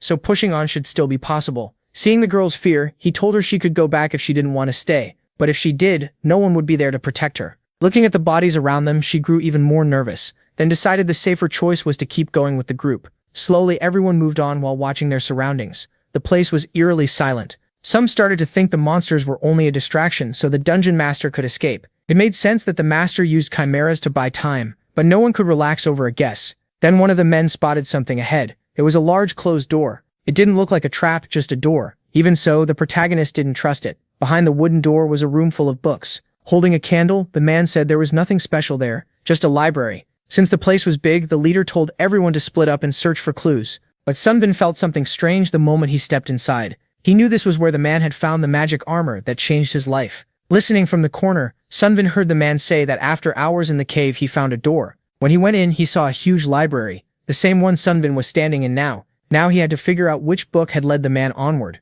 After checking the shelves for a while, a door opened in front of him. A staircase appeared and he knew the magic armor Devnark was hidden below. Xian noticed the boy had found the secret passage. He praised him, and the boy instantly grew nervous. Turning back, the protagonist said he had only found it by accident. With an odd look, the captain said he liked people like him. That answer shocked Sunmin even more. Then the man suddenly punched him in the stomach. The protagonist tumbled down the stairs. Xian knew that if the boy wouldn't join him, he had to die. His talent made him too dangerous. Baron was in another room with the captain's men, so no one would step in. But Lude showed up at the top of the stairs, proving he was still there. He had used the spiritual sword technique to take out the guard at the entrance. He was sure Xian had been waiting for the right moment to show his real self, and Lu Zhen knew he'd be next after Sunvin. A moment later, his friend was thrown down the stairs. Xian couldn't believe the two of them thought they could beat him. The hero knew the odds were bad, especially if the other Flare members joined in. Even so, he wasn't giving up. He grabbed his friend and ran. Still confused, he only said they had to reach the lower level fast. The magic armor Devnark, which boosts the wearer's power, was their only shot at winning. Quickly the two reached the bottom. The protagonist looked around fast. Then he spotted the armor right in front of him. While Ludi guarded the lower entrance, he moved toward the rare item. But his friend quickly noticed Xian rushing toward them. He drove a punch straight into Lude's chest. His hand went all the way through Lude's body. The protagonist froze in shock. Xian pulled his hand back out and let the body drop. Before dying, Lloyd managed to hit his shoulder. Stunned, the hero still couldn't process what had happened. He thought of his best memories with his friend, who now lay dead beside him. All that grief turned into rage, but Zion didn't care at all. As classless fighters, they both knew power was everything. You couldn't trust anyone. Trash could still stab you in the back. The boy tried to answer with a kick. Tired of talking, Zion just wanted the boy dead. After the hit, the boy crashed near a pile of rocks. His weapon was strong enough to block many of Zion's attacks. Punching him in the face, Zion demanded the boy hand over the weapon. When he grabbed it, he noticed it was much lighter than it looked. Looking closer, he realized it was made of mithril. Then he felt something strange nearby. Pieces of the armor started attaching themselves to the protagonist. As Devnark accepted him, his strength began to return. Zion realized it was magic armor. Now the protagonist looked stronger than ever. Uneasy, Zion saw dark energy around him and couldn't tell how dangerous it was. Zion waited for the right moment to strike. By then, the magic armor had fully covered his body. The two stood still, staring at each other, until an explosion broke the silence.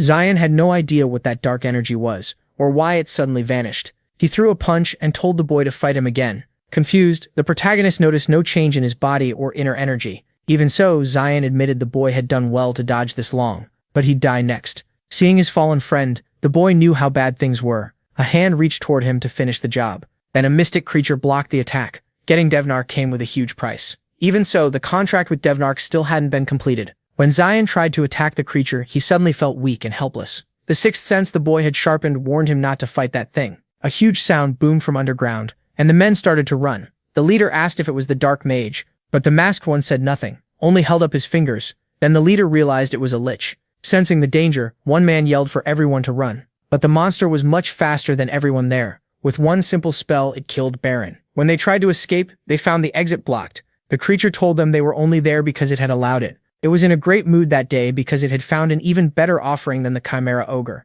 As it moved closer, it spoke about its fate. It said the day of reward for those who believed in it was still far away. This was the Lich Preskin. The fight ended almost at once. The Dark Mage slaughtered everyone, even the dozens of S-rank mercenaries. Baron, a great mage, was split in half instantly, and even Zion was beaten with ease. By then, the protagonist could only wonder how it had come to this. He had believed this life would be different from the last. He thought he had become something more, not just a larva or a cicada. With sad eyes, he looked at his friend's body. Then he realized he had been wrong. He was still just a larva. The creature was terrifying. Meanwhile, the protagonist was chained to a wall. The Lich welcomed him to its workshop and told him not to waste energy trying to break the chains. It let out a creepy laugh as it watched him struggle. Then the monster made a strange confession. It wanted to become a woman. To it, women were amazing because they could do something many alchemists never could in a lifetime. Because of that, it had tried every way to become one, but got lost in magic and gave up its soul and flesh for eternity. In the end, it believed it had found the answer. Even if it couldn't give birth, there was still another way to create life.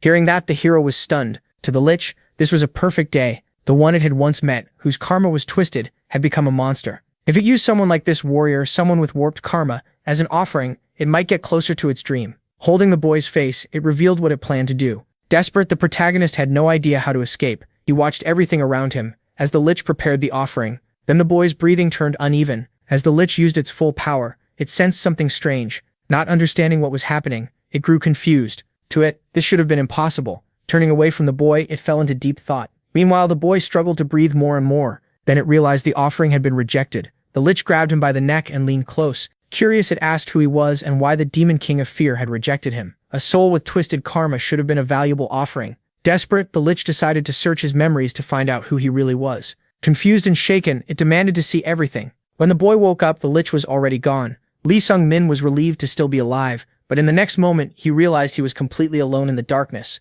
Still, the noises in his head wouldn't stop. He remembered everything that had happened and couldn't calm down. He saw Lud's face again as he died, and the cicada sound that had vanished after the chimera returned. Still, he managed to move not because of this life's experience, but because of the willpower he built as a third-rate mercenary in his past life. He had made a promise to his friends and he couldn't die yet. With blood running from his eyes, he repeated that promise to keep going. He was used to this. Regret, shame, and self-pity could wait until after he survived. Then, while standing still, he heard a telepathic message. Lloyd, master of the Tower of the Golden Mage, was asking for help. He was somewhere far below the protagonist. Remembering that Lloyd had vanished in his past life, he listened as the man said he needed the warrior's help. Lloyd was badly hurt, couldn't move, and begged the boy to get him out. Curious about the Lich, the boy said it had disappeared. Even so, he stayed suspicious, unsure if any of this was safe. Swearing on his mana, Lloyd promised a great reward if the boy helped him. So the boy kept going down. After a while, he finally reached the place Lloyd had called him to. Lloyd, relieved he had reached the hero, waited anxiously. The ruins showed a huge battle had happened there. Then the boy noticed something strange. Looking down, he saw Xian dead with a hole in his chest. He asked Lloyd what happened. Lloyd said he'd explain the small details later, and asked for help first. Without stepping closer, the boy asked what he could do. The mage said he needed to be taken out of the dungeon. Then, with his index finger, he pointed left, and begged the boy to destroy something there. It was a heart made by Preskin. Since it was extremely dangerous, it had to be destroyed. The boy thrust his spear at the heart, but a barrier was protecting it. As he tried to get closer, the heart changed into something dangerous. Suddenly, claws tried to disappear from his sight. Not understanding what just happened, the boy stood there speechless until he realized the heart had entered his own body. He had gained the black heart. Hours earlier, Lee Sung-min had obtained the heart. As Preskin tried to leave, the Lich suddenly stumbled. He had used a spell that pulled memories out by messing with the mind, but it backfired, and even the Demon King of Fear refused the boy as an offering. That was when the Lich realized he had burned too much mana. Seeing the two hearts before him, he came up with another plan. He decided to use one of the fallen men to restore his mana, but Xian was still alive. Grabbing him by the neck, the Lich poured out his power to refill his mana. After draining two of them, he finally felt better. Then he looked at the third man on the ground and noticed he had only been pretending to sleep. Xian was drenched in cold sweat, shaking at the cruel fate ahead. He managed to break the chain spell, proving he was far stronger than expected. The Lich then chose to use him in a far more valuable way, because of the quality of his soul. Lloyd asks what Preskin plans to do now. The mage realizes the Lich is still carrying out vile, twisted research. After 10 years, the mage had finally tracked him down. It was that same mage who had hunted him without stopping. Knowing he was weakened, he decides to destroy Preskin's body and hunt down his life core. Xian recognizes Lloyd as the Archmage, master of the Tower of the Golden Mage. He says he'll help kill the Lich, but Lloyd tells him the best help is to stay back. He isn't strong enough. The Lich grows desperate. With the offering rejected and Lloyd here, everything had gone wrong. Then he remembers the two hearts. They were incomplete, but he had no better choice. He immediately starts casting a spell. Alarmed, the mage can't make sense of that strange mana flow, but it was the result of Preskin's research. Smiling, the Lich calls it the ultimate life form. A small blast erupts underground. Then a foot appears. Lloyd is stunned as the Lich finally creates a woman. Her body and heart were unfinished, but he still had another heart. He planned to use this incomplete creation to survive, then perfect the other heart later. Seeing resistance was useless, Lloyd decides to erase that thing completely. He unleashes a powerful spell that threatens everyone around him. The Lich orders the girl to deal with that bastard while he casts another spell. The girl waits for the right opening. Lloyd's magic can't even scratch her. Everyone is shaken when his spell vanishes with ridiculous ease. The Lich is delighted. She performed perfectly. Calling him daddy, she says she's hungry. Then she turns to Xian. With one blow, she tears out his heart. That was how the captain of Behinger's strongest mercenary guild, soon to become master of Martial Peak, died. His heart ripped out before he could resist. What came after was complete madness. Once Lloyd sees her power, he panics. Meanwhile, the Lich laughs at the disaster he made. That monster could do anything. The fight went on, and Lloyd used all his magic and mana on the girl. In the end, badly injured, the two escaped. That was everything that happened in the cave. Lloyd can only thank the boy for saving his life. He is also grateful the boy destroyed that heart. After calling for help, Lloyd passed out and saw nothing else. Even so, the boy is still confused about what entered his body. Lloyd thanks him again and promises a reward for what he did. It was basically a blank check from a great mage, but the boy didn't need anything, so he saved that favor. Lloyd still didn't know about the heart. Preskin, master of the Black Magic Tower, had been marked for execution for breaking the rules, and the one who took the mission was Lloyd, master of the Golden Magic Tower. After chasing him for 10 years, Lloyd finally got his chance during that raid. In his past life, though, he died in that cave. Since the one who should have died was now alive because of the boy's regression, someone who should have lived was dead instead. He feels crushing guilt over Lude's death. Lude. He had been like a frog in a well, thinking Xian was the greatest hero in the world. To them, many monsters seemed easy to kill, and what they thought was the sky was only the mouth of a well. There was always someone living under a much wider sky. Now he wonders how strong YG Hoyan really was. Back on Mercy Mountain, he realized he was only a worm, so he refuses to despair over what he lacks, and keeps moving forward little by little. Then a cheerful voice calls out to him. Kim Jong-un says, most of the raid team died, so it's a relief the boy made it back alive. Then he notices the armor and realizes it's an incredible artifact. Curious, he asks to examine it. The boy lets him, since he has questions of his own. The armor is a forced contract item that links its wearer to a transcendent, a demon king or a demon god. It skips the normal process and forces the user into a slave contract. Using a diagram, the mage explains that it can raise a martial artist potential, but after death, that person's soul would belong to the demon king. Since nothing happened to the boy after using it, the case was very unusual. The mage says there are two possibilities. First, the boy no longer had the potential to be used. Second, he already had a contract with someone stronger than the armor's master. The mage thinks the second answer is more likely. That makes the boy wonder why the Demon King of Fear rejected him. If the contract isn't active, then the armor can still be used safely like this. With a snap, he removes it from the boy's body, turns it into a bracelet, and says it can return to armor form with mana. The boy then says the Lich had offered him as a sacrifice to the Demon King. The mage says it's amazing he kept his sanity after facing such a being. Smiling, he asks if the boy understands what that means. The boy asks if his soul is somehow above the Demon King of Fear, but the mage can't answer. Then things start to click. The boy also mentions his body absorbs something strange, and the mage identifies it right away as a dark heart. Even so, the boy says he can't feel any different energy inside himself. Prescott had researched the ultimate form of life, and that heart was the result of that work, far beyond the demonic armor. Apologizing that he can't explain it better, the mage says a god might be able to answer. That makes the boy remember Mercy's words telling him to go to Draymore and find Denir, the king of time. Maybe Denir, the god of time, could answer his questions. He thanks Kim Jong-un and says goodbye. As a warning, the mage says he likes the boy a lot and can visit any time. Feeling the pressure behind those words, the boy gets the message. As he leaves, he closes the door. He learned a lot, but now he had even more questions. His next destination was Draymore. But then someone rushes through the hall, calling for Lee Sun-min. Scarlet kicks him in the neck and reminds him she warned him not to get involved with that mage. Rubbing the spot, he wonders why she always hits him whenever they meet. Scarlet angrily says nothing good will come from dealing with that guy, but he says he only had a few questions. She tells him to ask her instead, and demands to know what he wants. His first question is how old she is. She instantly looks furious. That was not something you ask a lady. As they walk, she says he survived the raid by himself. After all that, he still looked physically fine, but his face showed deep sadness. He tells her he's heading to Draymore because he has unfinished business there. Hearing that, she offers to go with him. She says she has business in Draymore too, and since they're headed the same way, it would be nice to travel together. When she sees him hesitate, she asks if he doesn't want her around. Really, he just didn't know what to say. He didn't hate the idea. She was a magic genius and the future master of the Crimson Magic Tower. Becoming friends with someone like her would help a lot. But he couldn't understand why people kept treating him kindly. To him, every bond he'd made so far had been built on lies. He thinks Lude's death may have been for nothing. He has no proof, but he suspects Scarlet may want this trip for the same reason. And if something goes wrong and she ends up like his friend, he knows he would never forgive himself. That's why he doesn't want to travel with her. After saving Lloyd and obtaining the Black Heart, he searched Zian's corpse. A man like Zian, who trusted no one, would keep valuables on him. He found a lesser revitalization pill, a greater revitalization pill, and the secret Shaolin manual of ultimate martial arts. Every one of them was priceless. No matter what troubled him, he first needed to get stronger, so he swallows one of the pills. Then he waits for a change and quietly meditates on his bed. But when he stands up, he feels nothing. Normally, an elixir like a lesser revitalization pill would create internal energy right away. Since nothing happens, he starts to think it might be fake. Then something begins to shine inside his stomach. Something flared up. In short, the pill was real, and his internal energy shot up fast. Usually an elixir's energy bursts out, and the user has to guide it through the body to make it their own. But the protagonist absorbed all the energy from the lesser revitalization pill without doing anything. It was easy, and every bit of that energy became his. So what just happened was probably tied to the heart inside him. Then he looked at the small box. He picked up the greater revitalization pill. He absorbed the energy from both pills perfectly. In pure internal energy, he was now close to a supreme peak master. The only thing that made sense was the dark heart. Even without proof, he knew the lack of internal energy that had always held him back was finally gone. Still, he needed to make use of it. His eyes sharpened as a bold idea came to him. Later, Scarlet asks why he's heading to Braden instead of Dremor. He says they can't travel together after all and apologizes. Since he found a secret Shaolin martial arts manual, he plans to take it back to Braden. Scarlet, seeing how young he is, says markets are full of people selling martial arts books. He explains that he wants to return it to the Shaolin Temple and get a reward.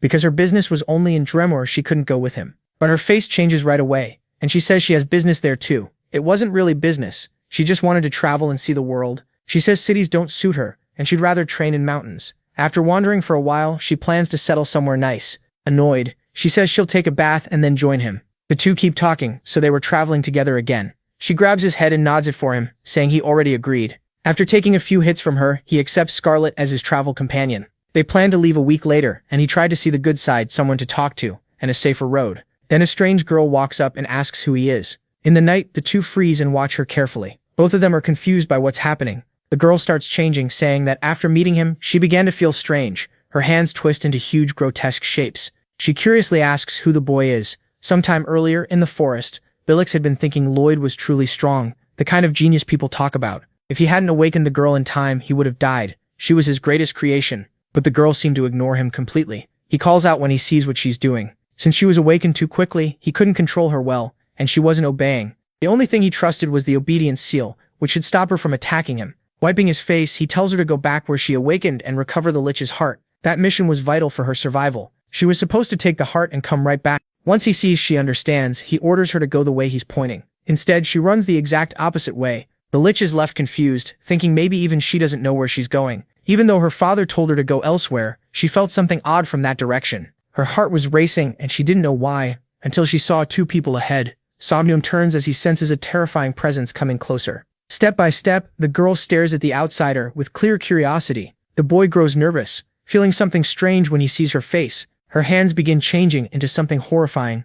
Somnium sees the desperation in her eyes, and then her body starts swelling. Scarlet can't understand why her companion is just standing there, unable to react. She casts a spell and fires at the girl. It smashes the tentacles bursting from her hand, but the protagonist feels pain in his heart and knows he needs to recover. Scarlet stares at the girl in confusion. She has never seen anything like this. Maybe this was Preskin's Tremera, the one Lloyd mentioned, and maybe she came for the heart. That girl killed Xeon instantly, and even the great mage Lloyd barely survived fighting her and Preskin. He decides to use his bracelet. If he wanted to save himself and Scarlet, he had to use the armor. A burst of energy comes out, and the suit covers his body. At the same time, the girl readies another attack. Dark tentacles lash out as she rushes him. With his weapon ready, he spots the attack and turns to meet it. He leaps forward, trying to close the gap. He attacks any way he can, trying to wound her. Her fighting style is bizarre, and her blows are even stronger than the ogre Tremera's. If the elixir hadn't boosted his internal energy, he'd already be in serious trouble. Scarlet tells Somnium to move so she can cast.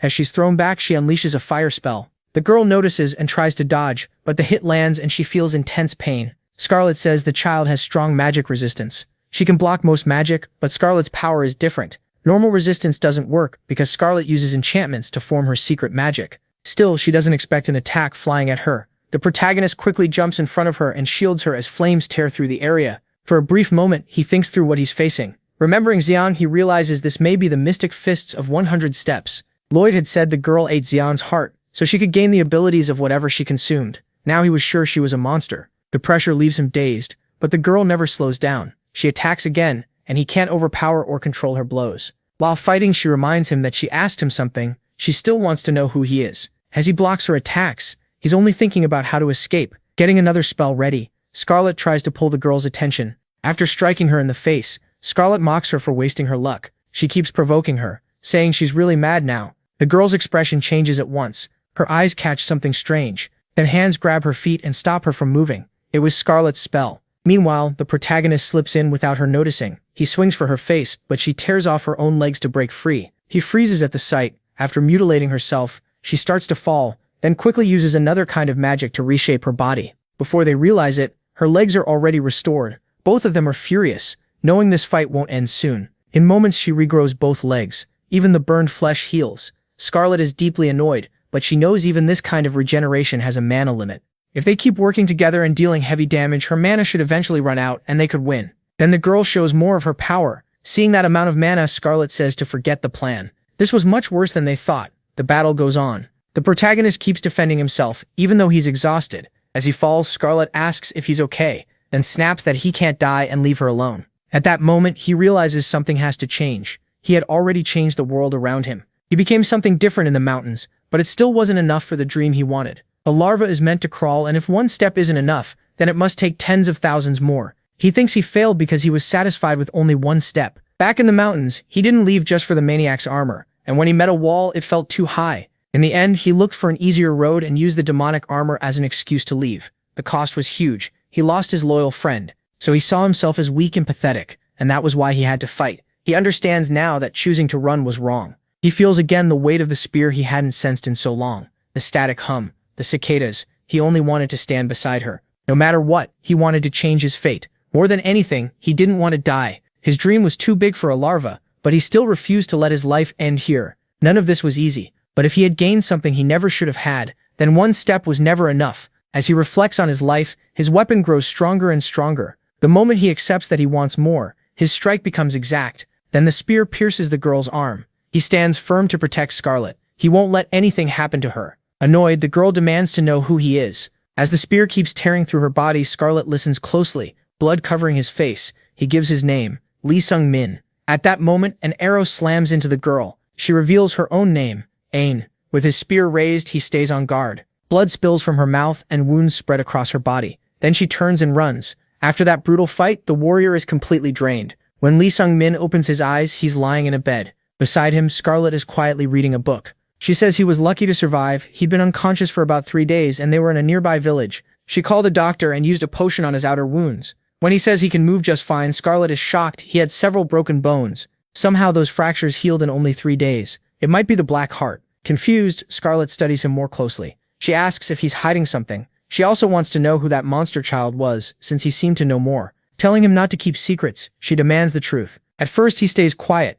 but after Lee Sung-min explains everything, Scarlet understands why he kept crossing paths with that psychopath, Kim Jong-un. Her friend had gone through hell and ended up with a piece of mana holding amazing power. Even so, she says he's lucky to have a strong partner like her to help him. Seeing his look, she says she expects a huge thank you. Then he wonders why she didn't run. It was a life-or-death fight, and the child was only after Lee Sung-min. So Scarlet could have escaped any time, but she couldn't leave him there to die alone. Getting up, she says she just couldn't do that. She steps a little farther from him. Lost in thought, she asks if he's ever seen war. After a pause, she says that when she was young, before becoming this hot, a war broke out. Though she doesn't know exactly when or where it began. She says war is cruel enough to steal everything, even the village where she grew up. Everyone precious to her was gone. Lee Sung-min listens closely. She says the loss was hard to live with, so she tried not to get close to anyone. Still, she couldn't leave him alone after seeing all that happen. Looking at him, she asks if he's ever lost someone too. He stays silent. With a small smile, she tells him not to worry. His friend isn't dead. She says she's made it through war and all kinds of trouble so far,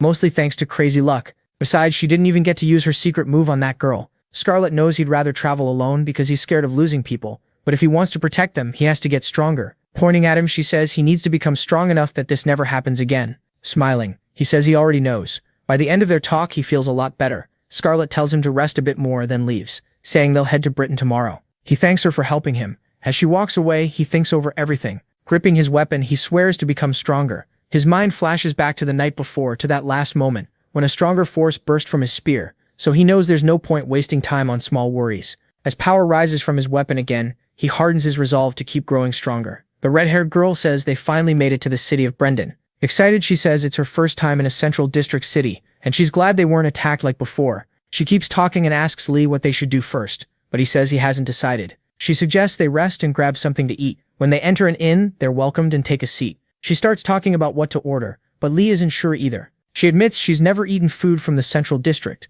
so she has no idea what to pick. Then she mentions there are some flies buzzing around. Lee notices 2 men staring at them and asks Scarlet if she saw them too. He says the pair looked them over the moment they walked in. She asks why, and Lee says it's probably because of him, which only confuses her more. He explains that when a martial artist reaches the supreme level, they gain origin reversal, so others can't sense their energy. Lee Sung-min has reached one condition for becoming a supreme martial master, but not the rest. Scarlet realizes his inner energy is spilling out, and that's what drew those flies in. One of the men overhears that and asks who she's calling flies. He says she has a sharp tongue, then asks if that's part of her charm. Annoyed, she asks what nonsense he's talking about. The man gives an awkward laugh and keeps flirting, but she tells him to shut up. Scarlet begs him to stop talking and eat somewhere else, because every word makes her want to kill him more. Lee notes that the man gets angry after being called out. Before they can do anything, he grabs his sword and says he'll give her one chance to take back what she said. She refuses and calls him an idiot. Furious, he charges at them with his sword, and the young woman immediately calls for Sun-min to save her. Lee judges him to be about a first-class martial artist.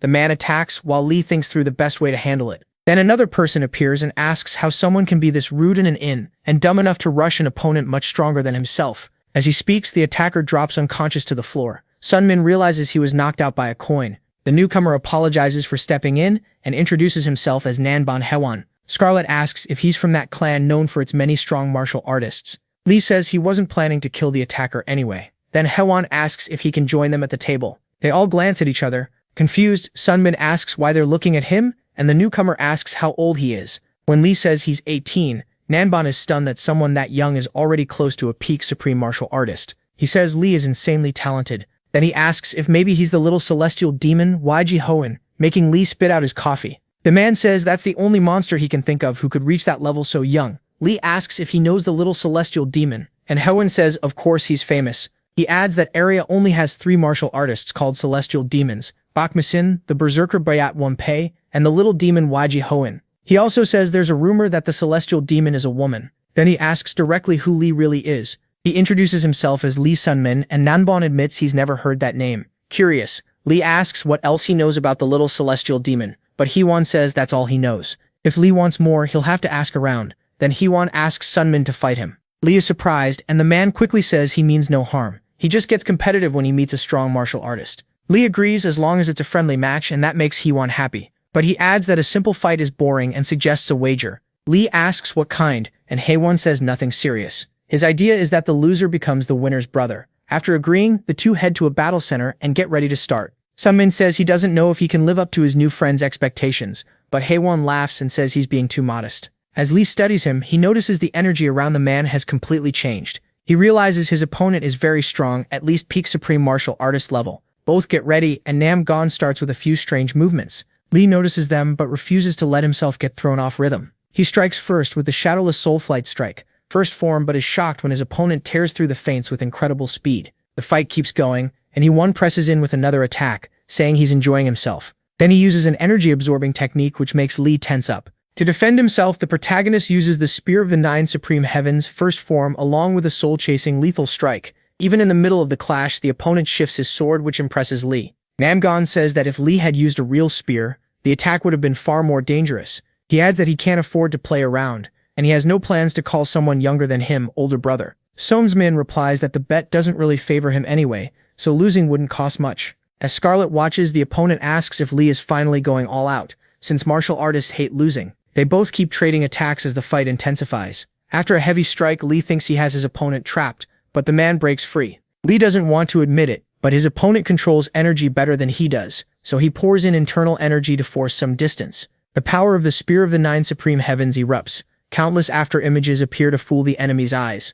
Li knows that out of all those images, only one is real, and he has to find it and face it. But Namboon overwhelms him and declares he won the duel. With a sword at his neck, Sunmin admits defeat. Still, he knows he has a long road ahead. Laughing, Heewon says Li fought very well, and the gap between them isn't that huge. He also praises Li's spear technique, but he says the advanced moves weren't used well, probably because Li hasn't had many chances to test them against true masters. He adds that Li still isn't used to controlling his inner energy, so even small hits are hurting him more than they should. He says this from experience. The young man can fix those flaws fast by fighting more. Namgung then says that since they're brothers now, he wants Li to come with him somewhere, to the Shaolin Temple. Surprised, Li says that was already his destination. Nearby, Scarlet hears them, calls them noisy, and asks if the fight is over. Seeing them together laughing, she asks what is wrong with them and says she doesn't like it. Far away, an old man in meditation says he can feel something coming. The omnipotent god of chaos is drawing near. That is why Namgung Heewon is heading to the Shaolin Temple. Li says he goes there every year around this time to see Master Abbot Bolian. His friend says the heirs of the other three great clans do the same because of an old promise, though he'll explain that later. So the three of them head to the Shaolin Temple together. On the way, they talk about the four great clans, Namgung, Jaegil, Moyan, and Tang, and how their heirs are around the same age. Their patriarchs once tried to unite all four clans into one. But when it was time to do it, they started arguing over who should lead. In the end, they left that choice to the next generation. Master Bolian, the Shaolin abbot, was chosen as the judge, and he would decide which heir should become leader. When they arrive, Heewon greets the people there and says he was delayed by other business. Li looks around and realizes everyone present was famous in his past life. Then someone from the Tang clan asks if Li was why Namgung came late. Heewon snaps at her and asks who she thinks she is to call him that guy. He introduces Li as his little brother, a martial master close to the supreme martial peak before turning 20. The girl wonders how someone that talented could be his brother, then realizes Heewon is trying to raise his standing among the young heirs. Li catches on and asks if that's the real reason he wanted a brother. Heewon admits it. Still, Li says calling himself his brother is no big deal. Jaegil cuts in and asks how long they plan to drag this out. Heewon tells the group he's going to see Master Bolian and that Li can rest for now. As they leave, Scarlet says she wishes she were the friend. He lost the fight but still came out ahead. A man calls them over and says he prepared food for them. They hope the temple meals are still good. While eating, Scarlet complains there is no meat, and Li says of course not. They don't eat that here. While thinking, Li reminds himself his goal is simple. Get the secret scroll and return it to Dromore. Then a man enters the room and says the abbot wants to speak with him. As he follows the man, Li is confused. He has no idea why the master wants him, and even in his past life he knew little about Master Bolian. Almost nothing. Except one thing, his nickname was the eccentric Buddha. When Li arrives, the man asks if he is loved by the omnipotent god of chaos. Li is baffled and asks if this is Master Bolian and what he means by that title. He asks him to explain, but the old man says he can't. If he did, he would either die or be erased from the mortal world and become a god in the heavens. Curious, Lee asks where he can find the answer he wants. Then something strange happens, and Lee cannot understand it. After that, he is told to go north. Within 5 years, he must reach the place where the eternal snow never melts. There, he will meet someone extremely important. When the old man returns to normal, Lee asks what just happened, but the master avoids the question. He says it was not him, it was the spirit living inside his body. Lee asks if he serves Buddha while carrying a spirit, and the old man laughs. That, he says, is exactly why people call him the eccentric Buddha. Still, he admits he doesn't know why the spirit used his body to speak to Lee, only that some answers were given. Then he asks if Lee came to return a secret scroll, and Lee says yes. Laughing, the old man says the boy probably expected a reward for bringing it back, and then hands him a superior circulation elixir. Lee is thrilled and can hardly believe it. The Buddha says he's overreacting, and that he's just like Wiji Hoyin described. Lee asks what name he just said, but the old man replies that he heard it clearly. Lee quickly asks if Wiji had been there, but again the old man dodges it, while Lee keeps begging for answers. Seeing how desperate he is, the Buddha starts to speak. Then an image appears behind Lee. It is the future Shaolin, Jae-hak. The old man says they must fight first, and only then will he talk. Soon Lee is on the ground, admitting he lost.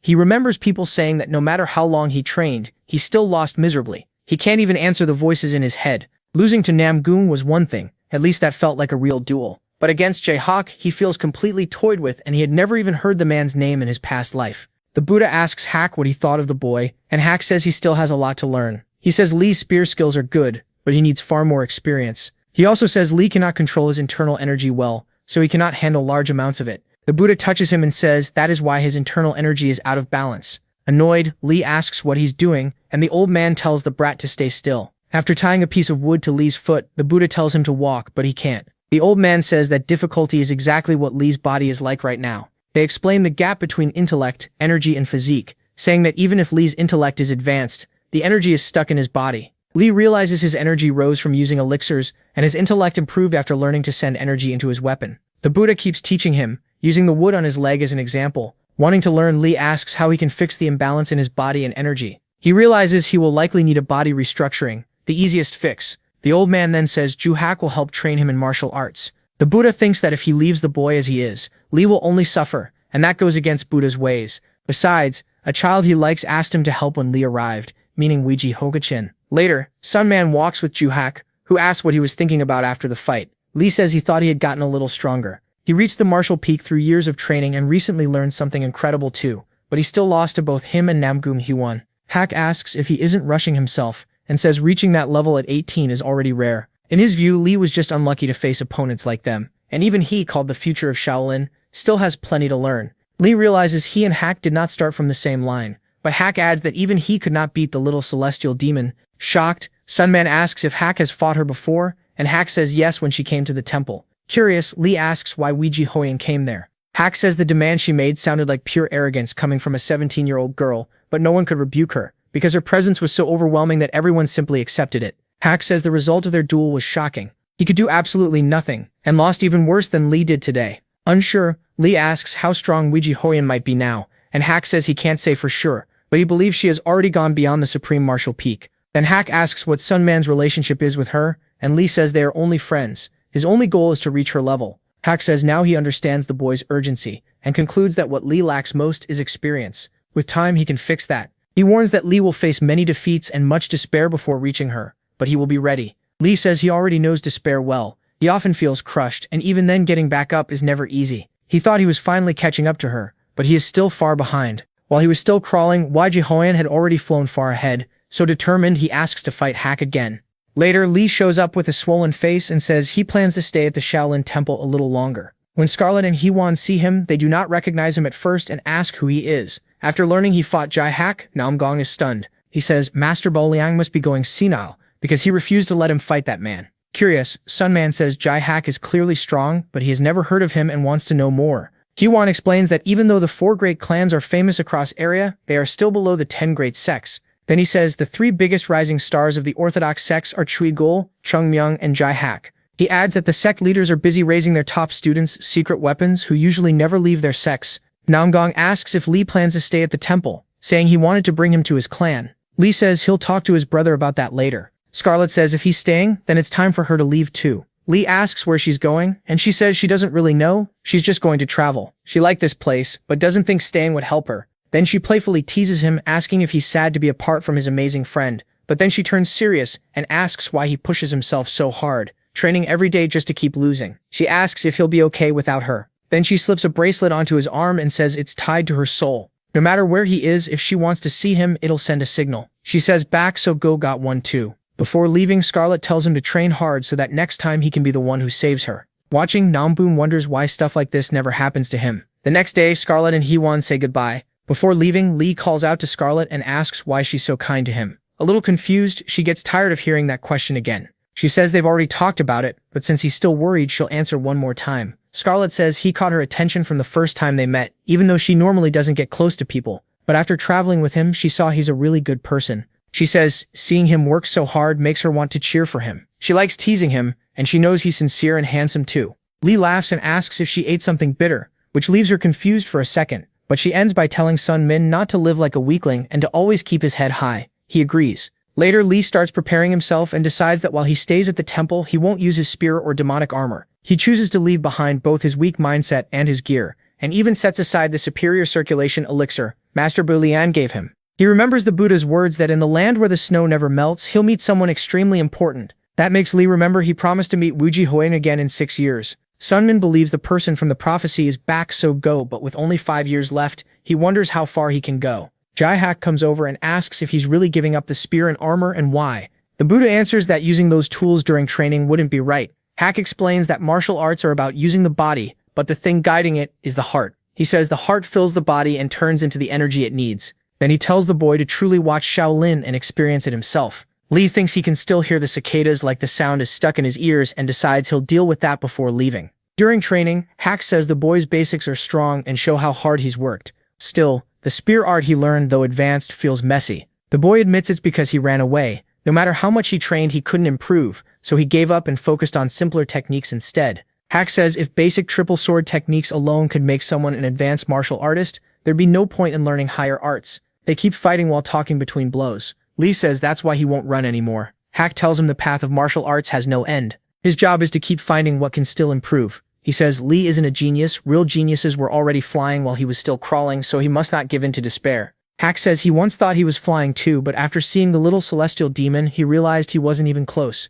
Sun Man asks what someone like him still crawling on the ground is supposed to do. He then reflects that Wu Jihoyan and Bok Sogo weren't great teachers because they only knew how to teach from a genius's point of view. Jae-hak feels like the better teacher, since he was raised by countless monks and learned over 72 martial arts. When Lee tries to strike Hak, he gets punched in the mouth, and the man says his senses are still mixed up. On top of that, he's not used to energy circulation yet, and needs to improve it. His understanding is still weak too, so he has to work even harder. Lee says that day he realized how small he really was, but he didn't run. He kept training the supreme spear of the 9 heavens like his life depended on it. He trained his internal energy too, but it was hard and progress came slowly. He sharpened his 5 senses and finally brought them into balance. Whenever he felt lost, he trained even harder. Time passed, seasons changed, and he still couldn't beat Jae-hak, not even once. So he chose to study Shaolin itself and learn from Hak. As he watches, Lee thinks the world is huge and he is tiny, but he still wants to rise into the sky and see it all from above. Then someone interrupts, asking if he'll ever climb out of the well.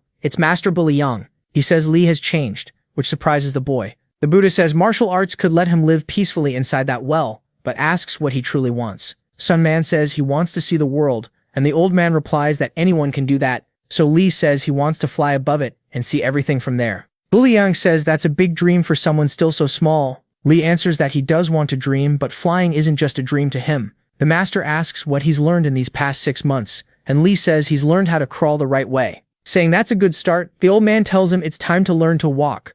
More time passes. After over a year at the temple, Lee is now 20, and he asks Jae-hak something. He wants to know why helping him isn't a burden. Lee says one of his biggest flaws is still his weakness, even after getting stronger. He thinks helping him probably doesn't do much for Hak's own growth, but Hak says that's wrong. Their matches helped him a lot. Through those fights, he was able to review everything he'd already learned, and there's no limit to what he can still learn, as he aims for a much higher place in life. Then he asks if Lee doesn't have that same dream. After hearing that, Lee starts to understand why he asked that in the first place. Maybe part of him was still trapped in his past life. He still doubted people's kindness, and was afraid to move forward. He had kept thinking everyone's kindness came from some strange charm. Hack's question about his dream leaves him deep in thought. He says his real goal now isn't just getting better at martial arts or earning Luigi Hoyen's acknowledgement, but to stop running from himself. Then he goes to the master and asks what else he knows about the blessing. The old man says he's finally brave enough to ask. Lee remembers first meeting Master Bo Liang and asking about the being helping him, then realizes maybe what he really feared was the blessing's effect. The Buddha says it's been 2 years since he came to the temple, and asks why he's only asking now. Sunman admits he was scared of a truth that used to haunt him, but now he doesn't want to run anymore. Bo Liang says he likes that look on the boy's face, and explains that one effect of the blessing is making others feel more compassion toward him, but it only changes how people first see him. Lee is confused, so the master explains that it mainly affects first impressions. If people truly disliked him, they still would have left him. So Lee realizes the bonds he's made are real. He thanks the old man. The master then says he can remove that effect. After that, no one will naturally form a good first impression of him. That way Lee could build relationships without feeling guilty. After thinking it over, the boy says he accepts. Sometime later, Sunman meets Huyen again, and Huyen jokes that maybe he's decided to become a monk, though he still has hair, so maybe not. Since it's been so long, Nam Guing suggests they go have a drink, then suddenly throws something at his brother, and tells him to react fast. The boy catches it, then complains that the prank was cruel. Huyen says his friend has grown much stronger, and congratulates him on reaching the supreme peak. Then he mentions that Lady Moyen married Jigel Tarian, and even said she hated how loud and arrogant Nam Guing was. After that, Nam Guing trained like mad to get over the heartbreak and reach the supreme peak. Even then, he says he's still not satisfied, and asks how things have been for his friend, especially whether he liked training at the temple. Lee says he did. Looking him over, Nam Guing says he's changed a lot. Huan says that strange feeling he had when they first met is gone now. Still, from the start, something had felt odd in his heart. He even jokes that he thought he might be into men because of how strongly he felt about his brother. After that, they just keep talking like normal. A year later, when Lee turned 22, he left the temple. Before he went, an old man gave him a letter to deliver to the leader of the Mount Hua sect in Dromore. Subman got a mission, and the timing was lucky, since Dromore was also where the temple of the temple god stood. Tha Folju wonders if prophecy was involved, so he decides to summon Neville. Right then, the agent appears and asks what his master wants. The protagonist says he wants to buy information. He asks about the Phantom Sword, Daepijun, and Baksogo the Lightning. He also wants news on Waiji Hoyan, the little celestial demon. Neville says Baksogo has been helping the poor and taking on missions for them. Because of that, she has gotten pretty well known, and she was last seen in the great city of Rubes a week ago. As for the Phantom Sword, Daepijun has been building his name through challenges. He's traveling around to duel martial artists from famous sects, and he even went to Mount Hua. Hearing that, the protagonist studies the crystal ball and thinks it over. Since he's also headed to Dromore, he may run into Daepijun on the way, but he still wants to hear about the little celestial demon. As he waits for Neville's answer, a smile spreads across his face. Neville says Weiji Hoyan has gathered followers, thanks to her strength and charm. She has 20 in total, and every one of them is at least martial peak or stronger. So many groups are staying on guard. He adds that the blood celestial demon Bakmosin rules the far north, and Weiji Hoyan's group is marching there for a clash. Neville thinks Bakmosin, who has ruled that region for ages, is more likely to win. The hero doesn't agree. He believes Weiji will be the one who wins. Still seated, he keeps staring into the crystal ball. He realizes it's been 8 years since he last saw Weiji Hoyan. Then he awkwardly notices how beautiful she has become. After a moment, he catches himself and realizes his thoughts are getting strange. He never met either the little celestial demon or the blood celestial demon before returning. And in his past life, Weiji Hoyan hid herself as a man, while now she openly lives as a woman, so her personality may be different too. That makes him worry about her fight with the blood celestial demon. He wants to head north at once and help her. But they were only supposed to meet again in 2 years. He remembers her telling him to make her his goal. Because of that promise, she would always stay his goal, so he decides to keep moving forward, sure that she can survive this battle, and wait for him at the top. Certain of that, he focuses on keeping his promise to grow stronger. As he walks through the forest, another thought creeps in. He feels like he's already broken one promise. Meanwhile, Weiji Hoyan puts a hand on her body. In the end, she complains that her breasts still aren't as big as she wanted. Then someone calls out, asking if she's awake. A man tells her she should rest longer. She turns to him and tells him not to call her miss, since she doesn't see them as her subordinates. They can follow her if they want, but they shouldn't expect anything from her. After that, the two keep walking side by side. She notices everyone staring at her with curious eyes. That look reminds her of how people watched her back when she was the young master of the demonic cult. Thinking of some missing men, she mutters that she could just kill all those damn worms. Then someone asks if she is the little celestial demon. Bakmeson steps in front of her and says she looks eager to fight him. She answers that she wants to see how strong her fellow blood celestial demon really is. With a hand on her chin, she notes that her Kali was unlucky to be found by her so easily. Seeing her arrogance, Bakmeson questions whether she can actually beat him. Before the fight starts, she suddenly asks which hand he uses to hold his fork. It's only a taunt. She says that's the hand she'll leave attached. At Mount Hua sect, a guard asks the protagonist why he has come. Holding the item out, he says he's here to deliver a letter from Master Bullion. The guard quickly apologizes and escorts him to the sect leader's quarters. Once that errand is done, the protagonist plans to find the god of time, Denner. But then someone calls out and asks if he's the boy from the Mercy Mountains. It is Dak Bijun, and the protagonist recognizes him at once. Glad to be remembered, he talks with the man who says he'd never forget what happened on that mountain. He says that was the hardest time of his life, and he'll remember it until he dies. Even so, he wonders how he was recognized so easily, when he had been under vision prohibition back then. The old man says he remembered the boy's internal energy. The talk goes on easily until Dak Bijun tells him to finish his business in the sect first, so they can speak again later. Nearby, the sentinels wait impatiently, clearly annoyed. The boy leaves, while the old man stays behind, leaning on his sword. Something about him seems off. His hands won't stop shaking on the hilt. He drops to his knees, sensing something wrong inside his body. Then a monster appears behind him, the child created by the Lich Preskin. Inside Mount Hua, someone welcomes the visitor with a polite greeting. The sage introduces himself as the sect leader. Li Sanmei introduces himself too and says he came to repay a favor for Master Boliang. As he hands over the letter, he mentions that the Murim Alliance leader stepped down, so Master Boliang was being considered for the role. When the letter is opened, the sect leader sees that the elder refused the offer. Tossing the paper aside, he says he expected that answer. Then he changes the subject and says the disciples told him the boy knows the ghost sword. Li explains they met earlier right at the sect entrance. Sangha says the ghost sword asked for a duel, but he had no plans to accept. The hero asks why. Sangha says he likes fighting strong opponents and doesn't mind duels, but the ghost sword is too dangerous. Later, when he returns to Dapyujin, the boy asks if it's true he uses dark magic. The old man laughs and asks if Sangha told him that. After Dapyujin admits it, the boy grows curious. Dapyujin asks if he has ever hit his limit before, and Sangha confirms he has. Then the old man says the boy is too young to understand that kind of wall while he himself is getting old. Even with internal energy slowing age, he says you can still feel your strength slipping away. He sees the boy doesn't understand what that feels like, that despair of depending on dark magic and throwing away a martial artist's pride.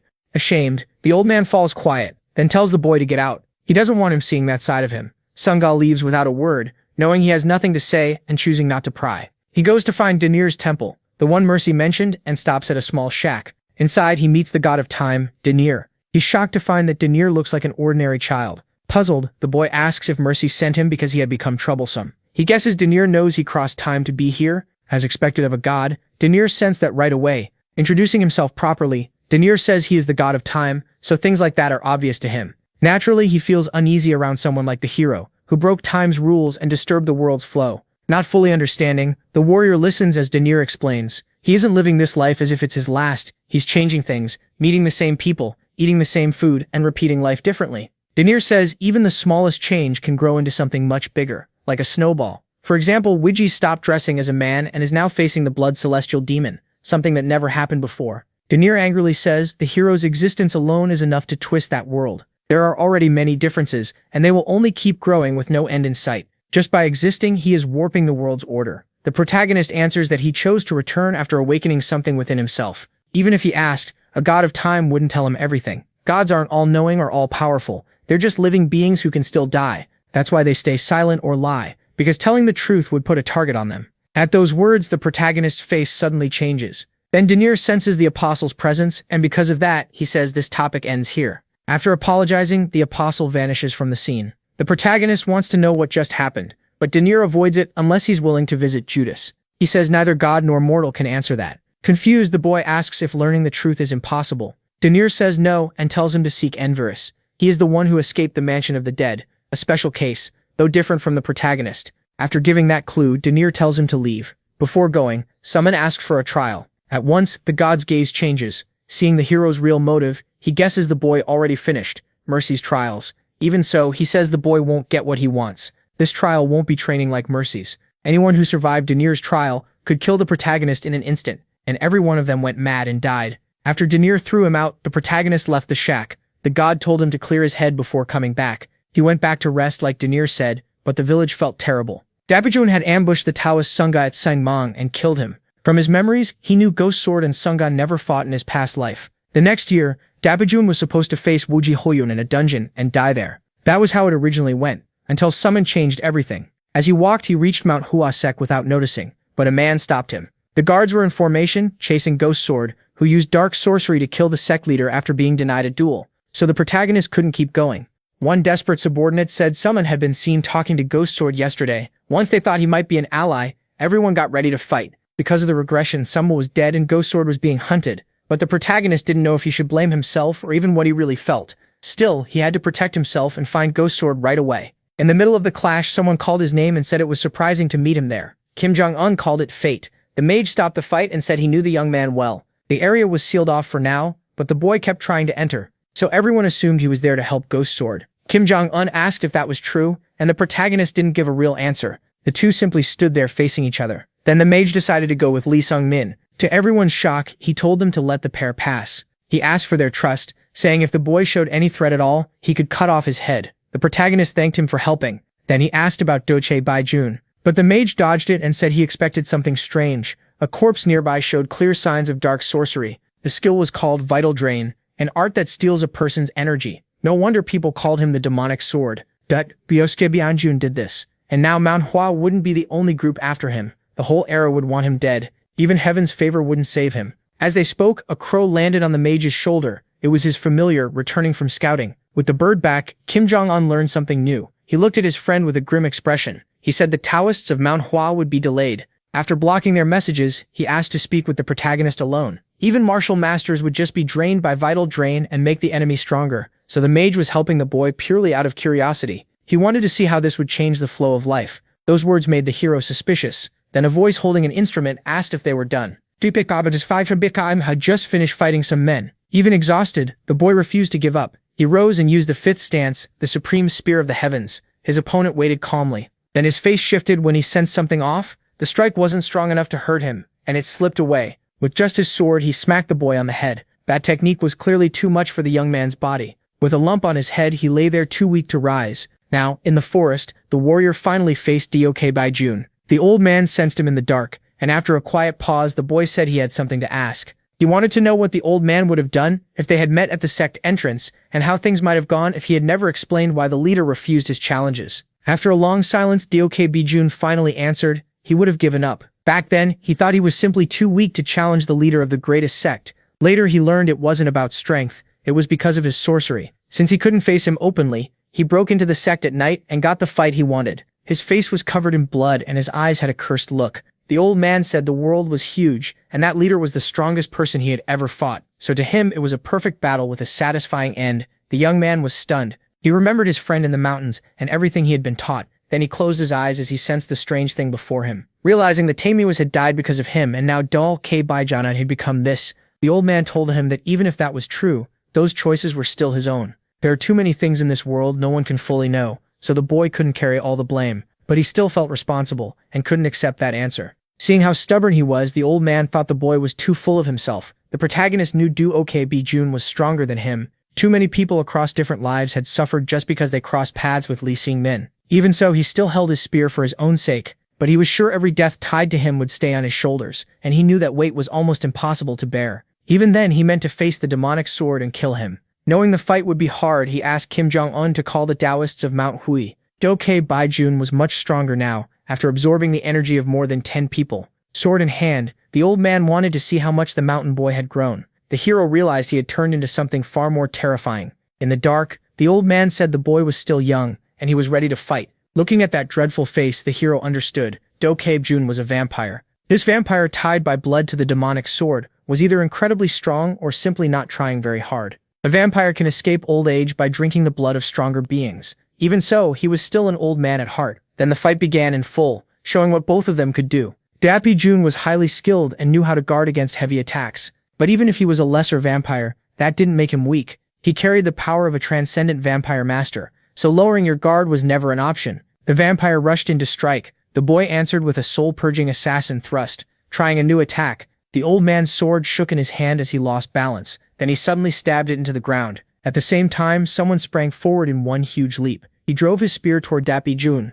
but with incredible speed the old man dodged it. Reading the boy's intent, he lunged back at him. The boy panicked at how fast the vampire was. He gripped his spear tightly and spun it around his body. The old man attacked again, but the boy slipped away. Then, before his enemy noticed, he pierced his chest and threw off his balance. Confused, the old man couldn't track the boy's movement. The boy had mastered the new techniques of Lee Kang-won and Bok Sogo. Blood in his eyes, he aimed his spear at the enemy. Not wasting the moment, the old man gripped his sword with one hand and swung at Sung Min. With several quick steps, the boy prepared the supreme spear of the 9 heavens with the hidden serpent strike.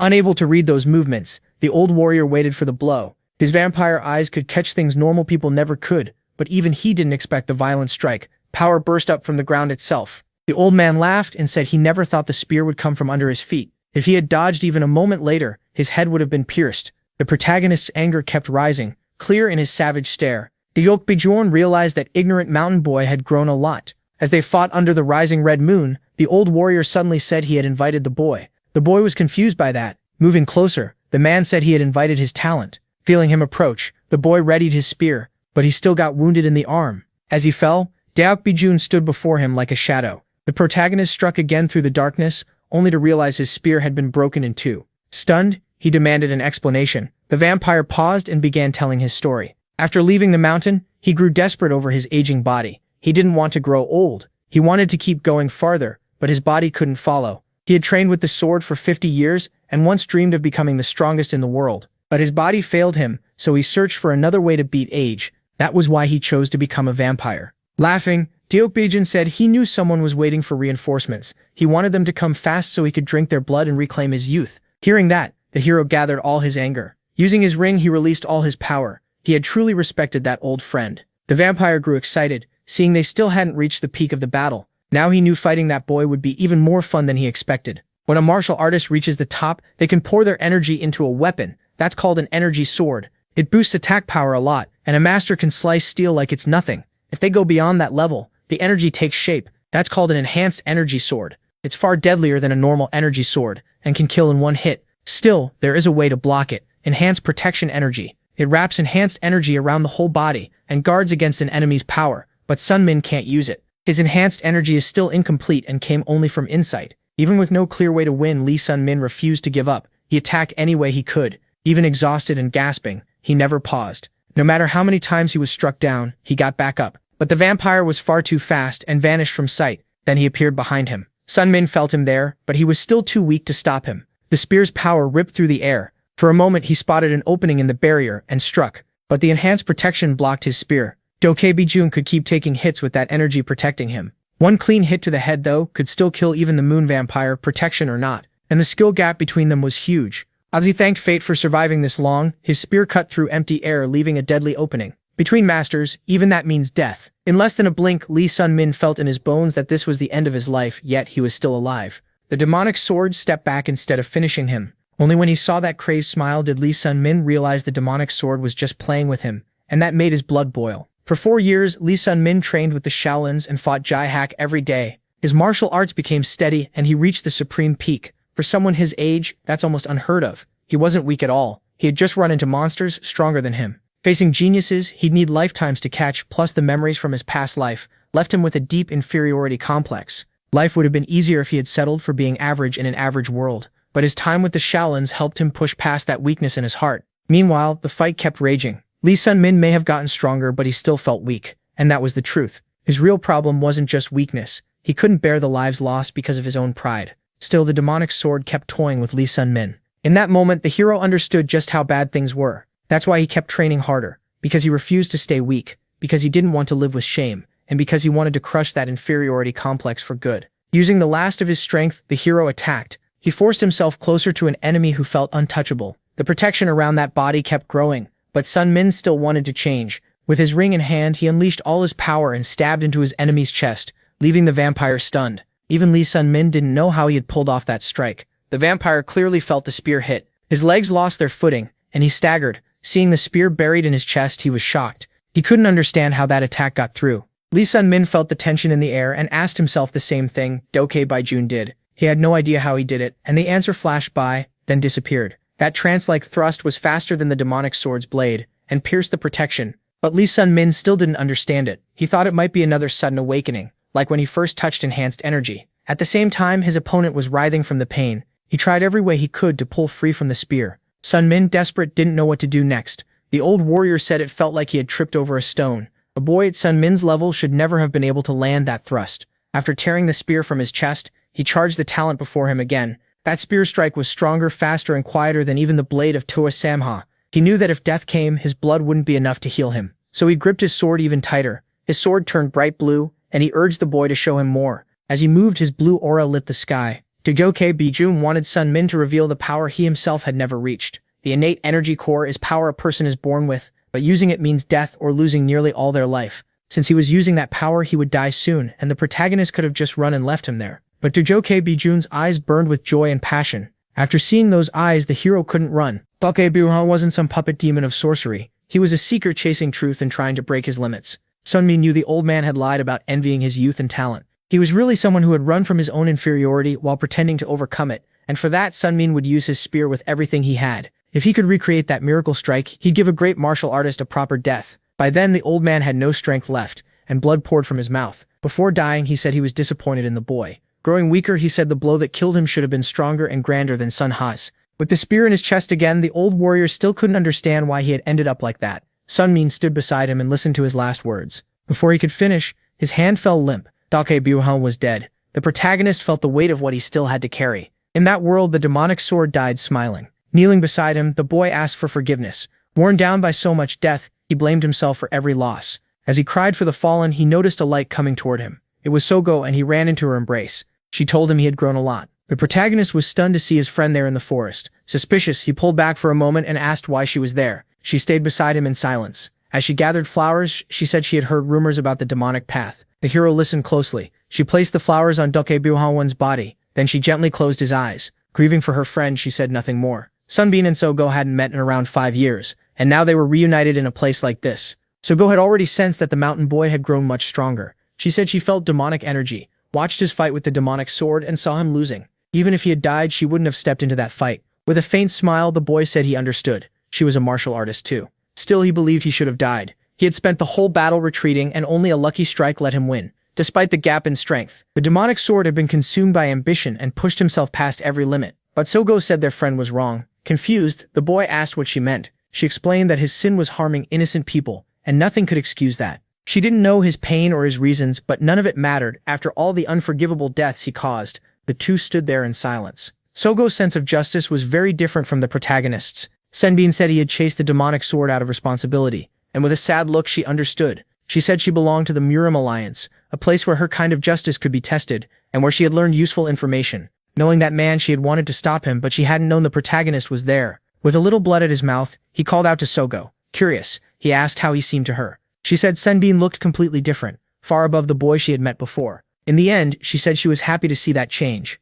Then she remembered she still had a mission to finish, and had to leave. The moment she said that, Lee Sangbin focused on it. Sogo was hunting the little celestial demon Yji Hoyan. The moment he heard that name, his eyes widened. As she left, she said she couldn't tell him anything more, without promising anything. She said they'd meet again soon. Before Sangbin could answer, she vanished. Left alone, he thought about Sogo's mission. Most likely that was the mission that got her killed in his past life. Joining the Murim Alliance to follow her own justice wasn't something she'd easily give up. At that moment, the boy realized he could never persuade her. After the demonic sword who used dark sorcery was killed, rumors spread of a young hero, the one who slew a vampire at the supreme martial peak under the full moon, now called the demonic spear. When he returned to the shack, a voice sounded shocked. With full resolve, Lee Sangbin asked the god of time to give him the trial, even if it cost his life. Seeing that determination, Daenerys was speechless. The warrior wanted only one thing: to finish that trial. Looking at him now, Daenerys could tell he had come prepared, almost like a madman. The pain waiting for him in that trial would be worse than anything he had ever known.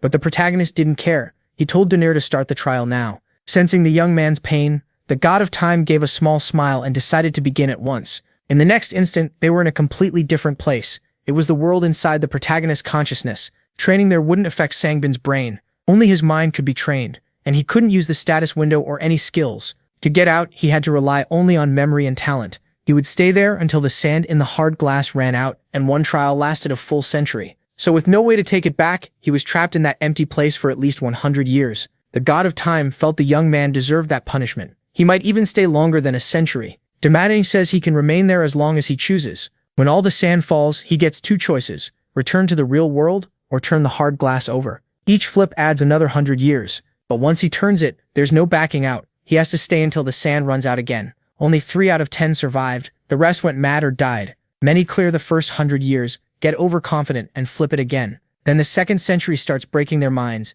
So the god of time wanted to see how long the protagonist could endure. With those final words, Daenerys vanished, and the century began. At first he felt fine. He thought endless time to grow stronger was a blessing. But no matter how much he moved, he never got tired, hungry, or sleepy, and that soon became torture. He missed hunger, thirst, exhaustion, and most of all pain. Whatever he tried, he felt nothing. He never thought the lack of pain could hurt this much. Once he understood his situation, despair hit him hard. This was more than pain. He had no idea if he was training right, and no one was there to correct him. Wuji Hoyan, Bok So-go, and Jai Hak were gone. Even when a spear thrust felt wrong, he couldn't be sure. Whenever he thought all this suffering might be pointless, he nearly lost his mind. Lee Sun-min needed proof he was doing it right. Instead, he felt completely lost. There were no answers, and when he thought most of the time had passed, he checked the hard glass and saw that not even one grain had fallen. Outside, his body still stood before the sun god. Daenerys had already started thinking about what to do with it. Sure, he would fail. Then he sensed something strange. Looking closer, his eyes widened. Cold sweat ran down his back as he realized he was dealing with a true madman. Only 10 people had ever taken that trial, and all of them cleared the first century easily. The protagonist knew he had less talent and less will than they did. That thought pushed him back into his memories, reminding him why he never gave up. In the end, he was still just a larva, so he couldn't complain about crawling. Back on the Mountain of Mercy, he had already accepted that he would keep crawling until he passed the geniuses. And if a wall stood in front of him, he would break it and make his own path. Compared to that, his Shaolin training was nothing. He just had to recover and keep moving. Even a huge rock becomes sand under the ocean in time. Yet the supreme spirit of the Nine Heavens still didn't seem to improve, no matter how much he trained. In the end, he decided people don't really change. That's why everyone hides behind masks. No matter how much he thrust or moved, he gained nothing and never felt tired. A spear exists to pierce and suppress, part of a powerful monk art, but that wasn't his path, so he sank deeper into confusion. With less than half the time left, he still didn't know if he'd done what he was supposed to. Still, he refused to stop. Even if he left now, nothing would change. He became sure he had to kill the weak part of himself. Kneeling down, he asked forgiveness for killing the Lord when someone this weak should never have been the one to do it. Change was hard, but he wanted to destroy the weakness inside him, even if that weakness was all he had. He steadied himself and stopped grieving, because time was almost gone. He trained for 200 years without improving at all, still just a classless man. He couldn't count how many times despair made him want to quit in those 200 years, but he was done running and still wanted to change his future. With a tired face, he turned the hard glass again. That weight was his hesitation. And with that turn, another 2 centuries began. His face showed pain spreading through his whole body. When he came back to himself, much more sand had fallen. He had probably gone insane for a while before regaining control. He felt that many times before, likely disgusted by his own weakness. Still, as long as he didn't stay broken forever, all that time meant nothing to him. That next 100 years went much better, because at least it felt like he was moving forward, even slowly. This time, he trained the mystical art of the Violet Dawn and the flight of the shadowless soul. Having a goal let him feel better for a little while. But after another 2 centuries, he still hadn't improved, just as he expected. So he added 3 more centuries. That first century had felt like hell, but now it almost seemed easier. By then, he was sure he had gone mad living there. Still, after sensing a little progress, he aimed higher and tried to recreate the strike that killed the demonic sword. Of course, he couldn't copy it perfectly, so he added another 400 years. Before long, 1,000 years had passed. By then, nothing in his eyes showed what he truly felt. He only stared at the wall of the supreme peak. Then he laughed, realizing it had taken him just 1,000 years to find that structure, and added 500 more. If finding the wall took that long, crossing it would take even longer. So he kept training day after day without stopping. After nearly 1,500 years, he finally copied the strike that killed the demonic sword. But it was only a weak imitation. He couldn't match that power or speed in any other spear move. He wondered when he would finally become a supreme peak master. Then he looked at the hard glass and added even more time. The god of time grew more shocked by Sangbin's actions. To him, Sangbin was completely insane. But Sangbin had only one goal: to finish the trial he had been given. In the end, his eyes showed his full refusal to fail. Daenerys kept one thing hidden. That realm of consciousness slowed growth so badly that even geniuses struggled, which made despair come faster. The people before him had all been stronger than the hero, yet none lasted past 1,000 years. Even so, this young man endured far longer. In the end, he trained for a staggering 2,100 years. When he returned, Daenerys wanted to know how he survived that long. As he realized his own weakness, blood dripped from his nose. His brain was overloaded. Taking in 2,100 years of memories at once was no easy thing. Daenerys was stunned to learn the warrior had gone insane several times and still recovered. Someone so simple-minded should have quit because of his lack of talent. And Daenerys understood that might be exactly why he lasted 2,100 years. The others were like eagles soaring freely, but birds that fly don't know how to walk, much less crawl. Lee Sun-min had crawled from the very start, with weights on his back. He was used to being knocked down and standing up again, after falling into despair again and again. All that suffering had made him numb to it. The god of time was truly shocked by the man before him. Still, he knew that wasn't the only reason. The protagonist's body felt terribly heavy after being without one for 2,000 years. The last survivor of 1,000 years couldn't even remember how to speak, so Dinner returned his memories up to the present to help fill that gap. At once, the protagonist was flooded with memories. His face changed as key facts came back to him. He still remembered that pathetic old self, but he was thankful anyway. The god of time's trial had only trained Sangbin's mind, not his body. But with the memories and mindset he gained there, getting stronger from now on would be easy. He then asked Denier to look after him. He had nowhere to stay, so he wanted to remain in the house until he got used to his body again. After 2,100 years of isolation, he needed help recovering. Amused, the god of time told him to do whatever he wanted. A year later, at the Shelvan Temple, the whole area was overgrown. There, a practitioner trained without rest. Jahonk was stunned when he heard a voice he hadn't heard in a long time. Beside him, Sangbin looked curiously at the man, but his face turned to shock when he saw the boy next to him. The protagonist already had a perfect plan in mind.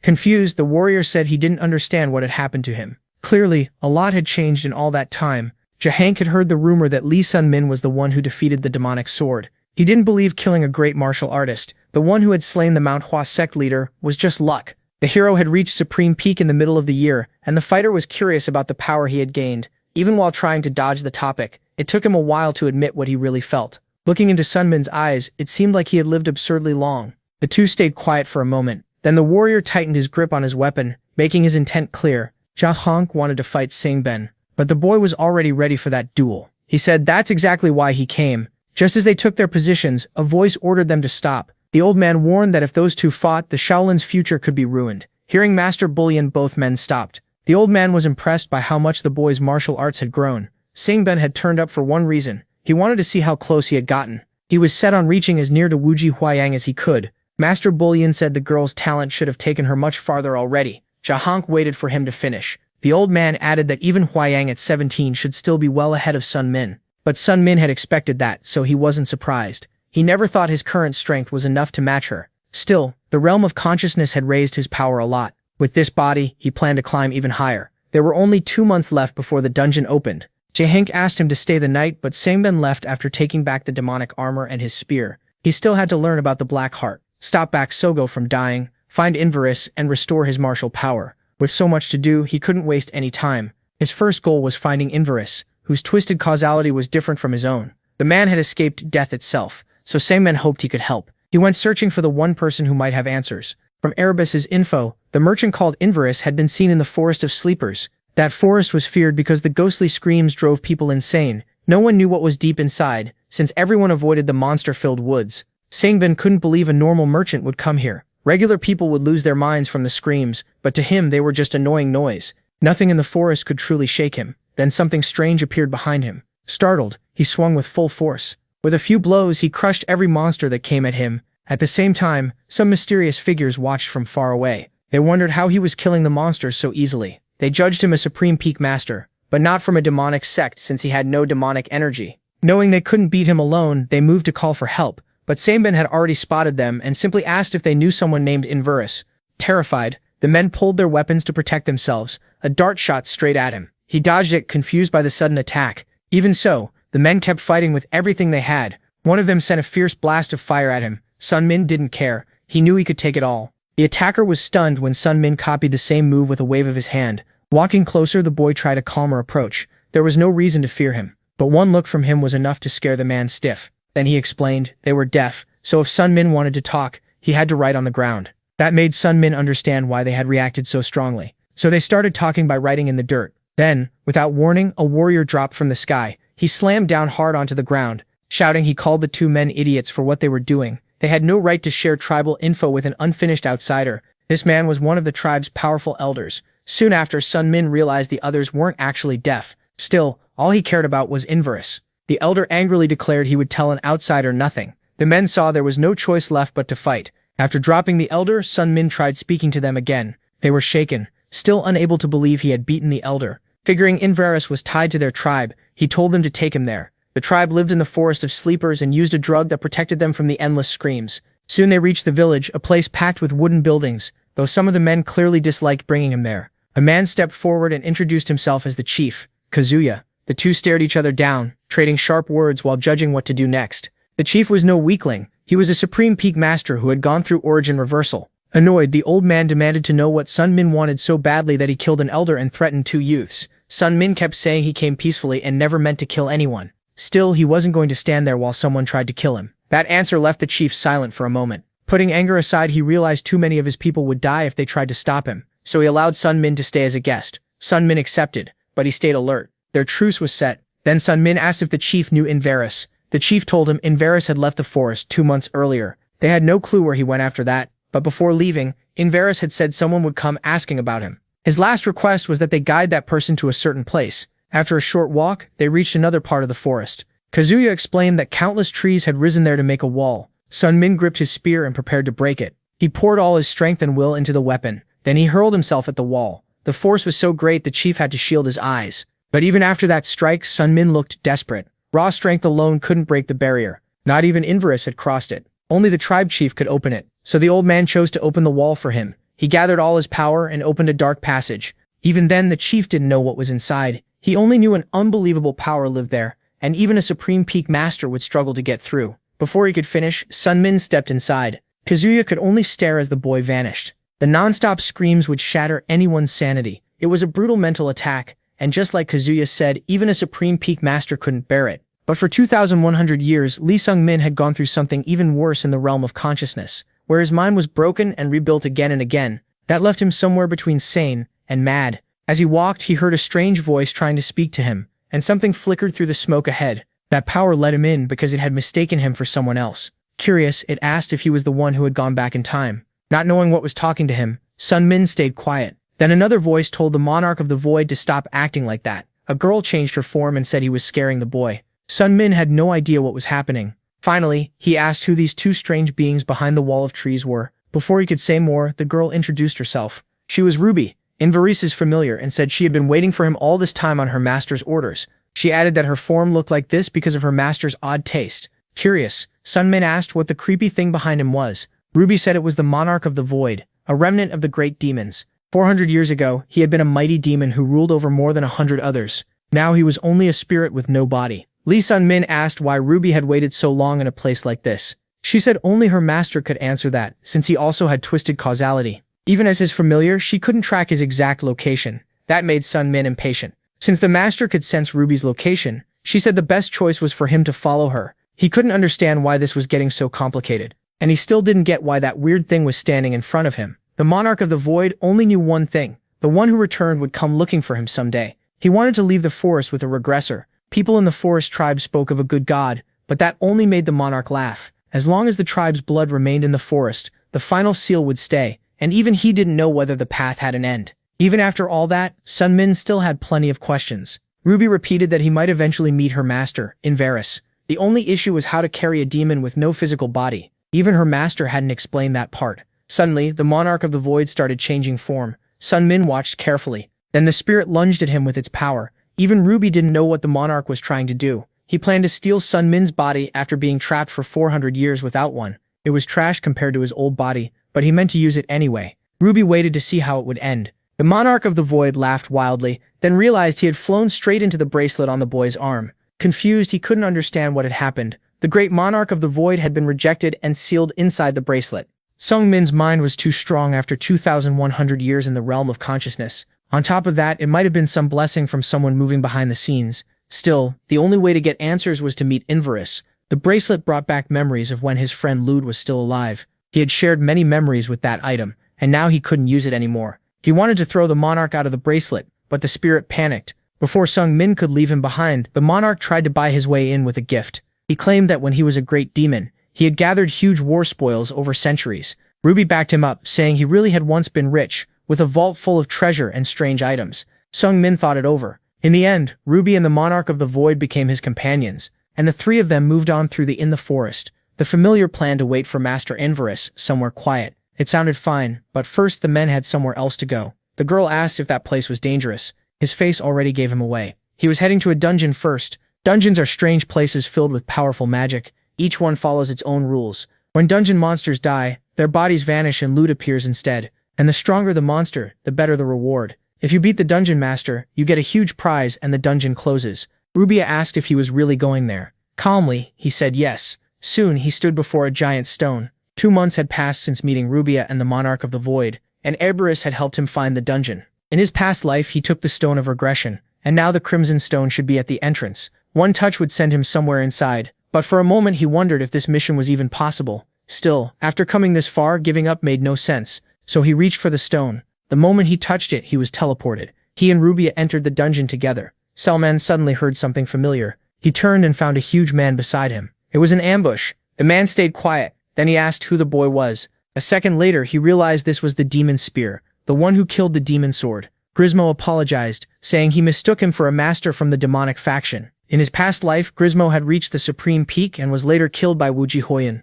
The protagonist had come to stop the little celestial demon. Grismo warned that she was dangerous and had strong people with her. The dungeon rewards were huge, and if she got them, an unstoppable demon could be born. So they had to stop her for everyone's sake. The demon sword Daka, the lonely grandmother, and the Iron Fist demon had entered as her followers too. The Miram Alliance also had Baksogov, the drunken expedient, the ace of expedients, and the supreme celestial swordsman inside. They were all somewhere in the dungeon. Grismo said Wuji Hoyan had to be stopped now and asked for his help. After a short silence, he said he'd do all he could for justice. Grismo smacked his back, saying that was exactly what he'd expect from the hero who beat the cursed demon sword. This was Lee Selman's first dungeon. Since every dungeon is different and most are full of strong monsters, they moved carefully. As they went deeper, Grismo sensed something ahead. Both stopped at once. A strange light filled the protagonist's eyes. Someone had arrived, and Wuji Hoyan also felt the presence of a boy she hadn't seen in a long time. When they met, neither spoke. They only traded heavy looks. The one before them was the little celestial demon.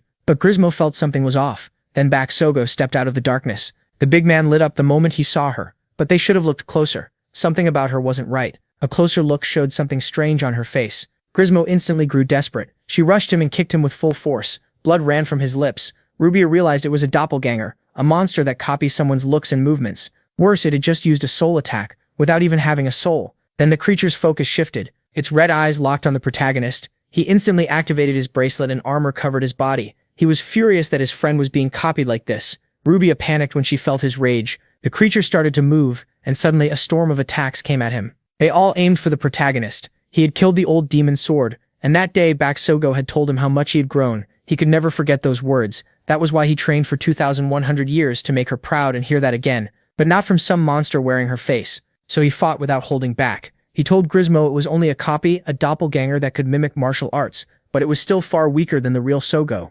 Normally doppelgangers copy looks, not skills. Rubia said not to worry. She would guide them now. Another voice mocked the arrogant little puppet. Fed up, the hero told both of them to shut up and stop arguing. He had a bad feeling. If they had run into Sogo's copy, they might find someone else's next. Salmon immediately thought of Uji Hoyan, and panic showed on his face. Elsewhere, a Miram Alliance member, Jiu Chundo, was killed. His subordinate fought desperately to survive. The Alliance warrior unleashed all his anger at the cursed monster before him. That monster looked just like the little celestial demon. She stood there ready to attack again. Seeing her, he assumed she had learned new tricks. Determined, he tried to bring justice to the people she had killed. He roared that Uji Hoyan had to die. Then the fight began, but the little demon was far stronger. Without even moving, she struck once. That single blow killed him on the spot. She said nothing. Her eyes showed nothing at all. Then a thought crossed her mind. It had been 9 years since she last saw that person. On the ground lay a copy of Lisa Man. She quietly said she was glad it wasn't the real boy. Then she noticed her own appearance and thought she should have cleaned herself up more.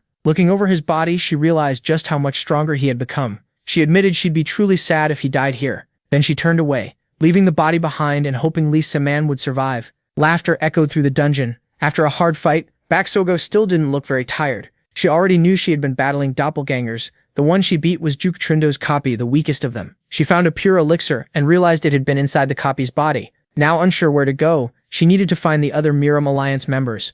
In her current state, she knew she couldn't beat Wuji Hoyan or any of her followers. Then two people approached. They were followers of the little celestial demon, the lonely phantom, and the Iron Fist. Both saw that the girl was alone. The magic stone dropped from Bakozo's doppelganger was a crystal packed with great power. A voice called him an idiot for asking why the protagonist didn't just eat it. That would only make things worse because his core was unstable, and his ki and body were out of balance. Still, his heart seemed perfect, so pure that even among great demons, none had one like it. The protagonist was still confused by all this. Ahead of him, the Yokoball of the mountain kept walking calmly. Then he stopped for a moment. On the ground lay a man missing one arm. It was the beggar's sect member known as the Begging One. The protagonist recognized him as one of the top 3 disciples. He had lost his arm after meeting a copy of the Lonely Phantom. and taking dozens of sword strikes at once. Realizing he was dying, he begged for potions. After drinking them, he thanked them for saving him. With an elixir, they might even be able to attach his arm again. Grismo introduced the boy as Demon Spear Lee Summon, the one who defeated the demon's sword. The drunkard stepped closer and said he'd heard plenty about him. Baksogo talked about him a lot, and he claimed the two of them were close. The hero said a real friend should help when needed, then wondered what kind of bond the drunkard had with Sogo. The two started trading jabs, each saying he was closer to her. Grismo just stood there in silence. The protagonist suddenly felt his face getting hot. A voice teased that someone must like the ghostly girl, and that watching two grown men fight over her was funny. The drunkard then realized he'd been rude to someone who had just saved him with a potion. The voice kept laughing at how much fun they seemed to be having. That sweet little love story had blinded them completely. Then one of the little demon's followers stepped forward and introduced herself as the evil old lady. Grismo spotted her at once and recognized her. Annoyed, she claimed she could beat him in one hit. Someone understood she was another of Wuji Huiyan's followers. Rubia then announced that her analysis of the dungeon was complete. The fight was about to start. She showed everything she had gathered. The blue dot was the protagonist, yellow dots were other people, and red dots were monsters. With that info, they had a chance to win. But 3 yellow dots were moving fast, which likely meant a battle. The hero focused on Rubia's display. The location was right beyond the wall, so one of those dots might be Sogo fighting Wuji or another enemy. After thinking it over, he decided to break through the wall. Meanwhile, the other two kept fighting the evil old lady. Then they felt a huge burst of energy. Grismo warned the old woman to get ready for a massive hit. That wall wouldn't fall to normal force, so the protagonist pushed his spear to its limit. Energy began gathering around it. His power had reached a much higher level, and he knew he had used this technique before. The spear kept building up bright, intense energy. Grismo knew it was time to attack. The old woman panicked, sensing what was about to hit her. The protagonist poured out all his strength until his face went pale. The enemy couldn't defend herself anymore and only screamed. Then the wall exploded, and smoke poured through the cracks. Everyone froze, confused by what had just happened. Sogo stared in shock. The hero moved to save her from the enemies and stepped in front of her as a shield.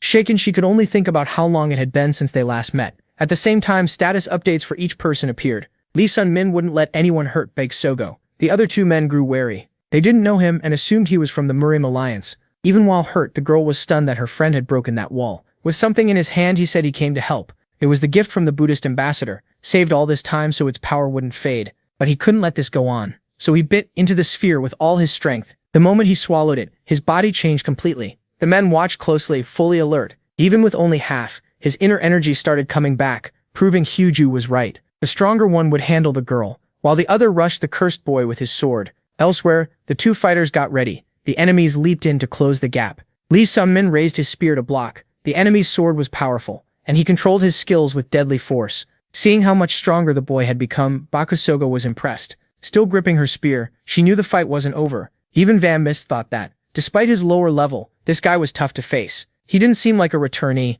but he clearly had trained for a very long time. Then Sin-min jumped at his opponent, who met him with his drawn sword. They clashed hard, with no time to breathe. Neither could land a clean hit on the other. Sin-min twisted away from the sword coming at him. Meanwhile, the man's eye flashed with strong magic. He suddenly started slashing in every direction. The protagonist kept both hands tight on his spear. He pushed forward, sprinting at full speed without slowing for a second. The bearded man laughed and taunted him as he came in. Using the 9,000 martyrs in 3 seconds, he tried to wound his enemy. Even then, the sword moved in wild, sudden ways. The man was confused. He didn't know that spear style or its rhythm. Then a brutal strike smashed into his shoulder. He lost his balance for a moment and fought to stay standing. The boy had struck upwards so fast it caught him off guard. But to him, the fight was still just fun, and he burst out laughing. Judging by his martial arts alone, the young man had the skill of a master with years of training. Meanwhile, Baksoba was locked in a fierce fight with the other follower of the little celestial demon. Wanting to finish Sun-min fast, the man stopped holding back. There were 3 things the venomous demon didn't know. The boy before him was a friend of his beloved master,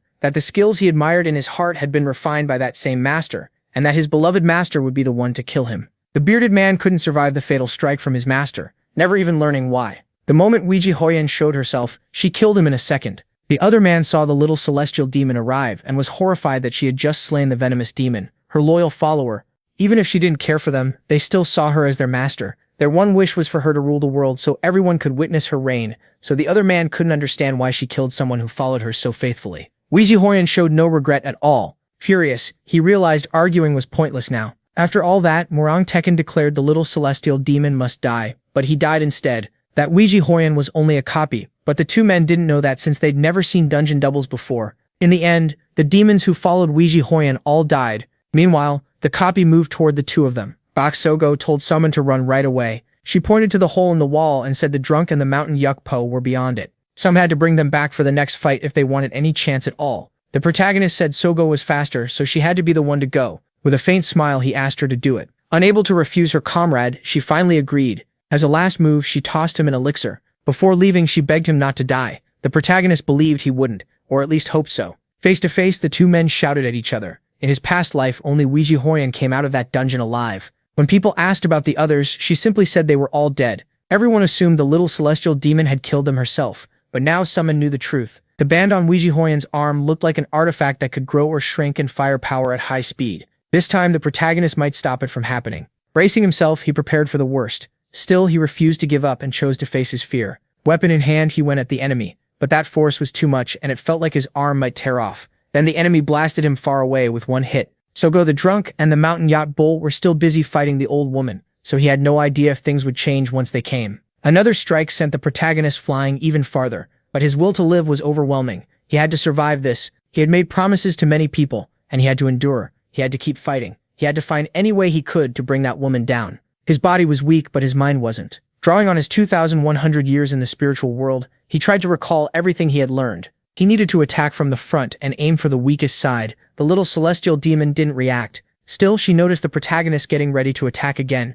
He was high above and tried to get as close to her as possible. Holding his spear, he realized the fight could go on forever. Even so, he wouldn't give up and started planning his next move. A voice called him a brat and asked if he had noticed something. That monster wasn't fighting seriously. She was just playing, using that band with all her power and experience. The copies mimicked the original, and he knew Weiji Hoyan normally didn't use martial arts. After thinking a little more, he realized she only used martial arts on opponents worth it. So even if it looked like child's play, the protagonist had become someone worth her time. He thought of Sogo then and prayed she wouldn't come back. He understood now. He was fighting a monster. Elsewhere, they were beating the evil old woman while Bak Sogo shouted that she had to help those men. There was no time to lose. She had to get back to the other fight. If the men refused, she would return alone. Then something strange showed in her eyes. The drunk grabbed her with his one good arm and said following her plan would be suicide. They had already underestimated the enemy, and beating Weiji Hoyan would take 5 times more strength. The drunk said their best option was to retreat. Grismo argued the only escape was killing the boss monster, but the drunk revealed a scroll taken from the old woman.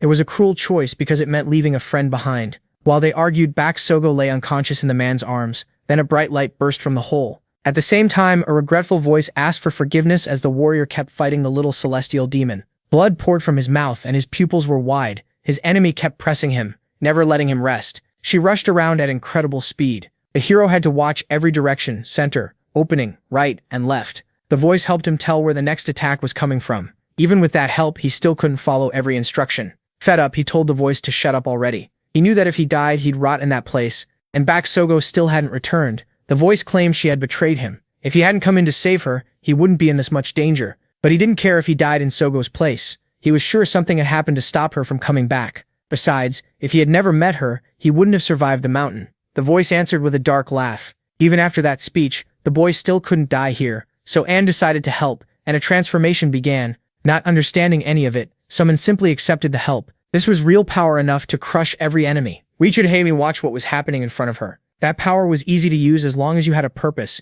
and it could be called anywhere, anytime. Light burst out from his armor. It was part of the voice's spiritual power, and the boy's heart accepted spiritual energy with ease. His wounds started closing, and even his arm improved. The mood shifted, and the original's proud, curious nature had been copied too. At that moment, the copy saw him as a true rival. The protagonist felt like that power might make his veins burst. Meanwhile, the voice told him to hold on. Across from him, Weiji Hoyan prepared her power in a rage. It was the first time he had received strength like this, but it still wasn't enough. The protagonist refused to give in. He wanted the voice to give him even more power, though he didn't know if he could control it. Even if a weak body shouldn't hold such power, he recognized it because he had reached it once before. If he could return to the level he achieved in the spiritual world, that doppelganger, without hesitation the hero demanded more and more power. His spear kept growing stronger and fired spells in every direction. Weiji Hoyan rushed in furious, but her eyes widened when she realized what was happening. All at once the protagonist blasted her away. She slammed into a wall, debris flew everywhere, and she was left stuck in the crack.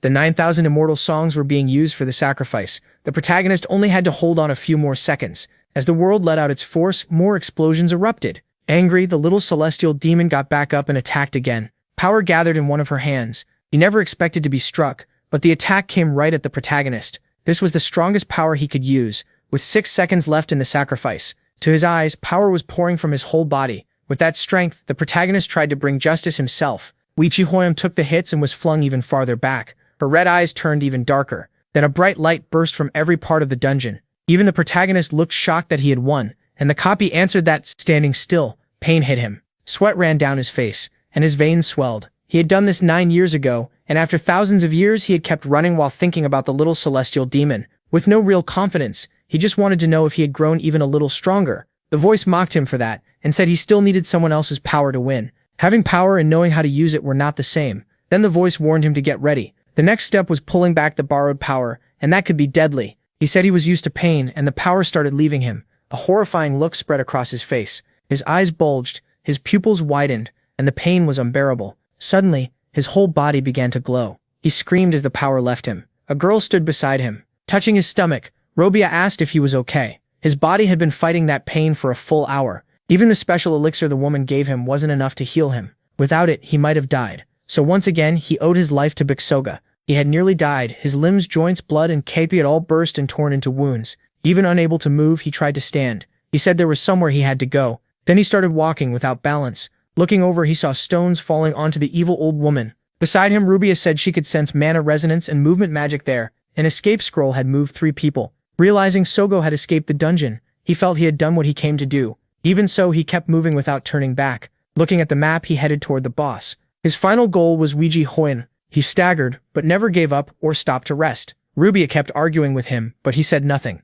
Then the hero lost balance and fell for a moment. He was too weak to keep moving. For 2100 years, and all through those 9 years, he had run this way, risking his life because of the words of a 13-year-old child. That was why he wanted to show Weijie Hoyam his effort, and shout that he had grown stronger because of her. Now, he had very little time left. The hero's eyes caught something ahead of him. Then he saw Weijie Hoyam, and his face changed. His childish wish to show off his growth vanished at once. He saw her movement, a step more perfect than anything he had imagined. No doppelganger could copy that, and it was what he had wanted to see all this time. The one before him was the real Weijie Hoyam. She stood there with perfect moves and unmatched power. The girl realized he must have been the dungeon boss. As she walked, she said he was annoyingly strong, and in her past life she would not have beaten him. She also said she had fought a monster that looked like the boy and used ancient martial arts. To her, he had been a very fun opponent. She could tell Li Shengmin had grown stronger. Now the young man would know how to answer properly. Hidden behind the wall, he had no idea what she meant. With a smile, he said he was too filthy to meet Weijie Hoyam like this.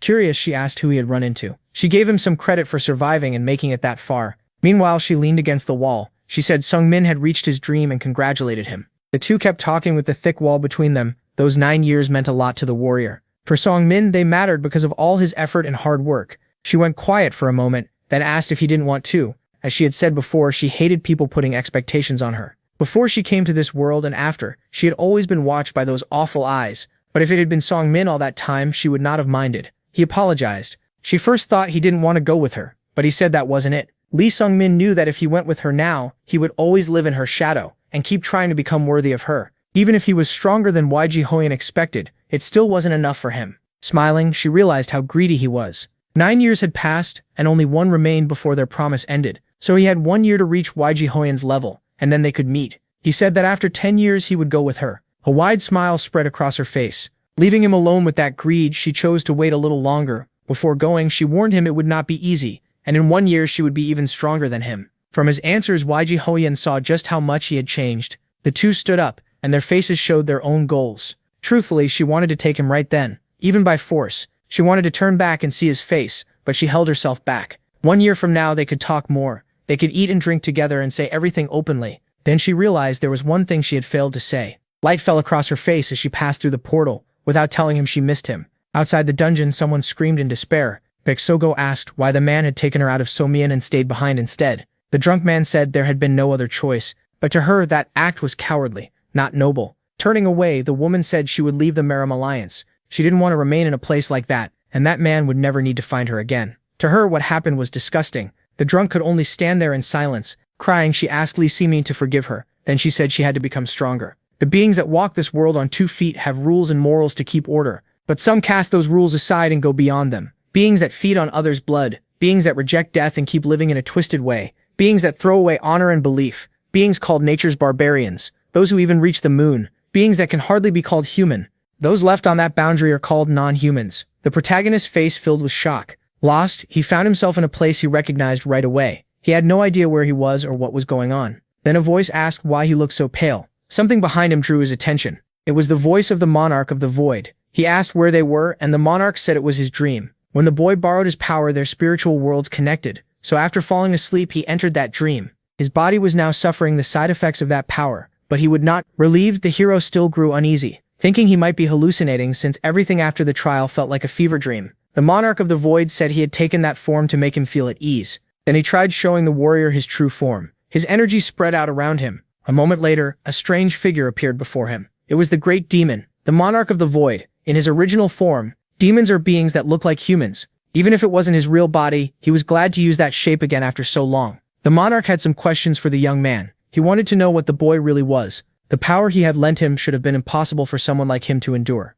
Even so, the boy handled it well and used it like it had always been his. If not for the monarch, the warrior would already be dead because his body was too weak. When he lent him that power, he felt the boy's emotions, something even he had never experienced. Even then, something inside the boy formed a mental barrier strong enough to stop the monarch from taking his body. So the protagonist decided to explain himself. He told the monarch he was a regressor, and spoke of the training he got from the gods Mercy and Denir. Now the monarch understood why his mental barrier was so strong and why his talent didn't match his current level. He couldn't believe the boy had trained in the mind world for 2100 years, calling it pretty stupid. In the end, the hero was older than that strange figure in years, yet still only a child to the monarch. His body simply couldn't handle all the experience and training from the mind world. The monarch still called him weak even after 2100 years, and kept looking down on him. But those were the limits of a human. So the monarch of the void decided the young man should become a demon. Hearing that, the hero went stiff and speechless. He had already felt the price of borrowing that huge power, and his heart was closer to a monster's. If he became a demon, he would become a very interesting one.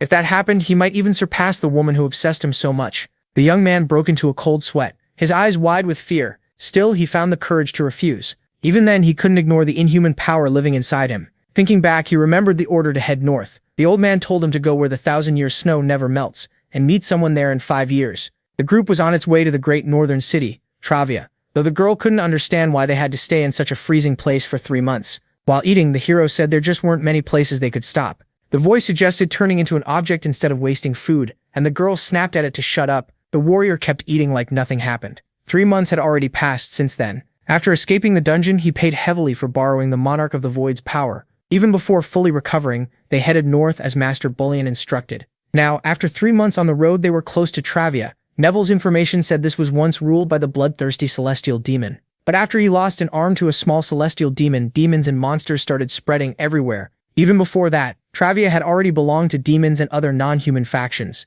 It was always known as the kingdom of non-humans. Demons like the monarch of the void, liches, vampires, werewolves, human-like monsters all lived there. After thinking about it, the protagonist understood why. He had been smelling dogs for a while now. From the dark forest, several pairs of eyes stared at them. That proved they were close to their destination. Then several werewolves burst from the trees and attacked. Ready to fight, the protagonist figured it was time for some exercise. The furious wolves charged straight at them. The girl warned him that lycanthropes grew stronger at night and normal weapons couldn't hurt them. But he didn't get what she meant. Then he remembered the elf who forged his spear. He had found a mysterious piece of orichalcum with incredible purity. It appeared after he defeated Widgetroyan's doppelganger in the dungeon. He wanted to turn that material into a spear. As payment, he offered the elf the leftover pieces. She was honored just to touch it and couldn't believe he was giving it up for a spear. When he saw how upset she was, he asked her to place the orichalcum into his armor instead. Back in the fight, he knew his weapon was far from ordinary. Because of that, he moved with sharp speed and struck the wolves one after another. His spear slammed into their snouts.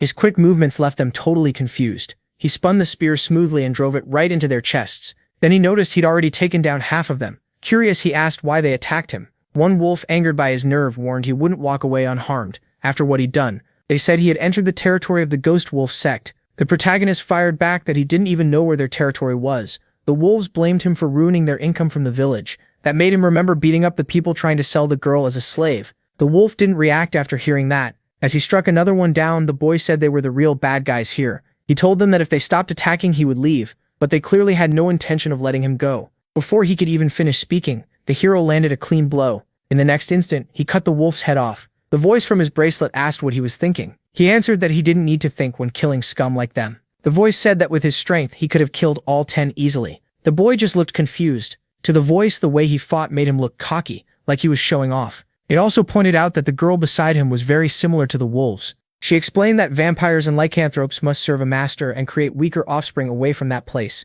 So since lycanthropes were lower ranked, they had a home much like theirs. If their lord was who the voice suspected, then they were in real trouble. In his current state, the hero might not beat that person, so he needed to stop acting so rashly. Somnium got annoyed, thinking the monarch was saying he should have let Ruby become a slave. The girl began crying and blaming herself, but the voice said this fight would have happened anyway once they entered the territory. Without saying much more, it gave one warning. There would always be someone stronger than Lee Sun-min. The monarch of the void's warning came true almost right away. As someone approached, a voice said it was a pleasure to meet them. The bracelet revealed the monarch's anger and despair. Then a white-haired figure in a strange coat stepped from the shadows. It was Ju-won, leader of the Ghost Wolf sect, known as the Mad Wolf. The warrior's body showed how nervous he had become. The leader glanced around and saw all his followers dead. Seeing his family defeated, he asked who the boy was. Feeling the tension, the hero gave his name. When Ju-won heard Lee Sun-min, he recognized him as Phantom Spear. He thought the boy belonged to the unorthodox sect, and even looked a lot like their kind. But none of that mattered now.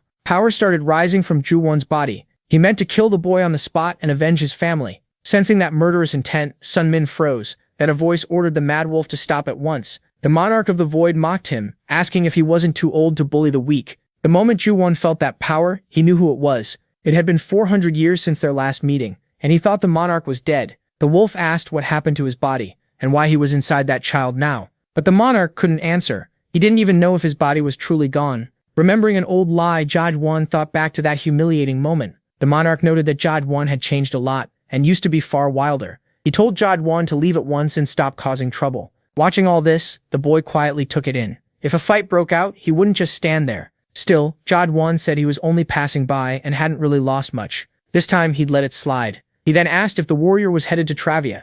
As he turned away, he told him to be careful. Others would not be as merciful as he was. Then the Mad Wolf vanished almost instantly beneath the starry sky. If they had fought, the protagonist likely would have lost. Ju-won was a monster who had built power for over 100 years and stood among the strongest non-humans. The monarch added that without him, the boy would already be dead. He was as weak as an insect. The warrior chose to ignore the voice. Ju-won was only the leader of a small sect. Even at the top, there were still bigger heights beyond him. Even so, Lee Sun-min felt happy realizing how vast the world really was. He wasn't as afraid now, and knowing there was still a path ahead excited him. Still, he kept thinking about Ju-won's warning that others would be less merciful. He had no idea who Ju-won meant. Elsewhere, the Mad Wolf stood alone in the dark void.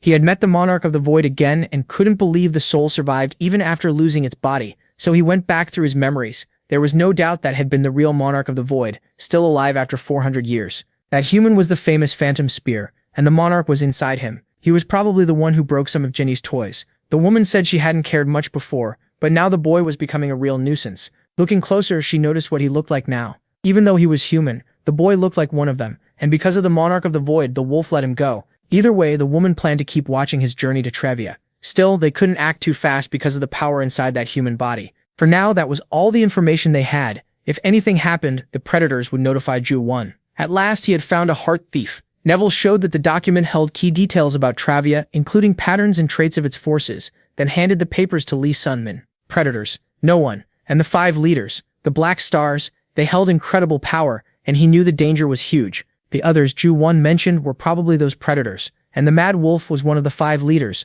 the Black Stars. Realizing there were 4 more like him, the hero grew worried. They had all lived for hundreds of years, so facing them would be incredibly hard. If he wanted to survive next time, he should let the Monarch of the Void take over. Even so, the boy refused to become a monster, or give the figure in his bracelet that perfect chance. He knew his master had walked that road, and for his honor he would keep going without losing who he was. The monarch couldn't see why he rejected that power, but the warrior said he didn't want strength that didn't feel earned by his own effort. In the end, the protagonist was lucky Ju-won spared him that time. A voice said a crazy woman in that place liked men like him. Seeing the wreckage around him, the red-haired girl was stunned. She said everyone stayed close while he was strong, but the moment he weakened, they all turned on him. Even then, he still killed them all with that broken body. In front of her, he only seemed to shine brighter as he let out more of his power. She touched his face and called him a pitiful man. Then, without hesitation, she punched him in the face. Desperate, he refused help from a vampire and told her to stay back. He had no plan to be fooled by a woman like her. This was Bakhmuzin, the celestial demon and former king of Travia.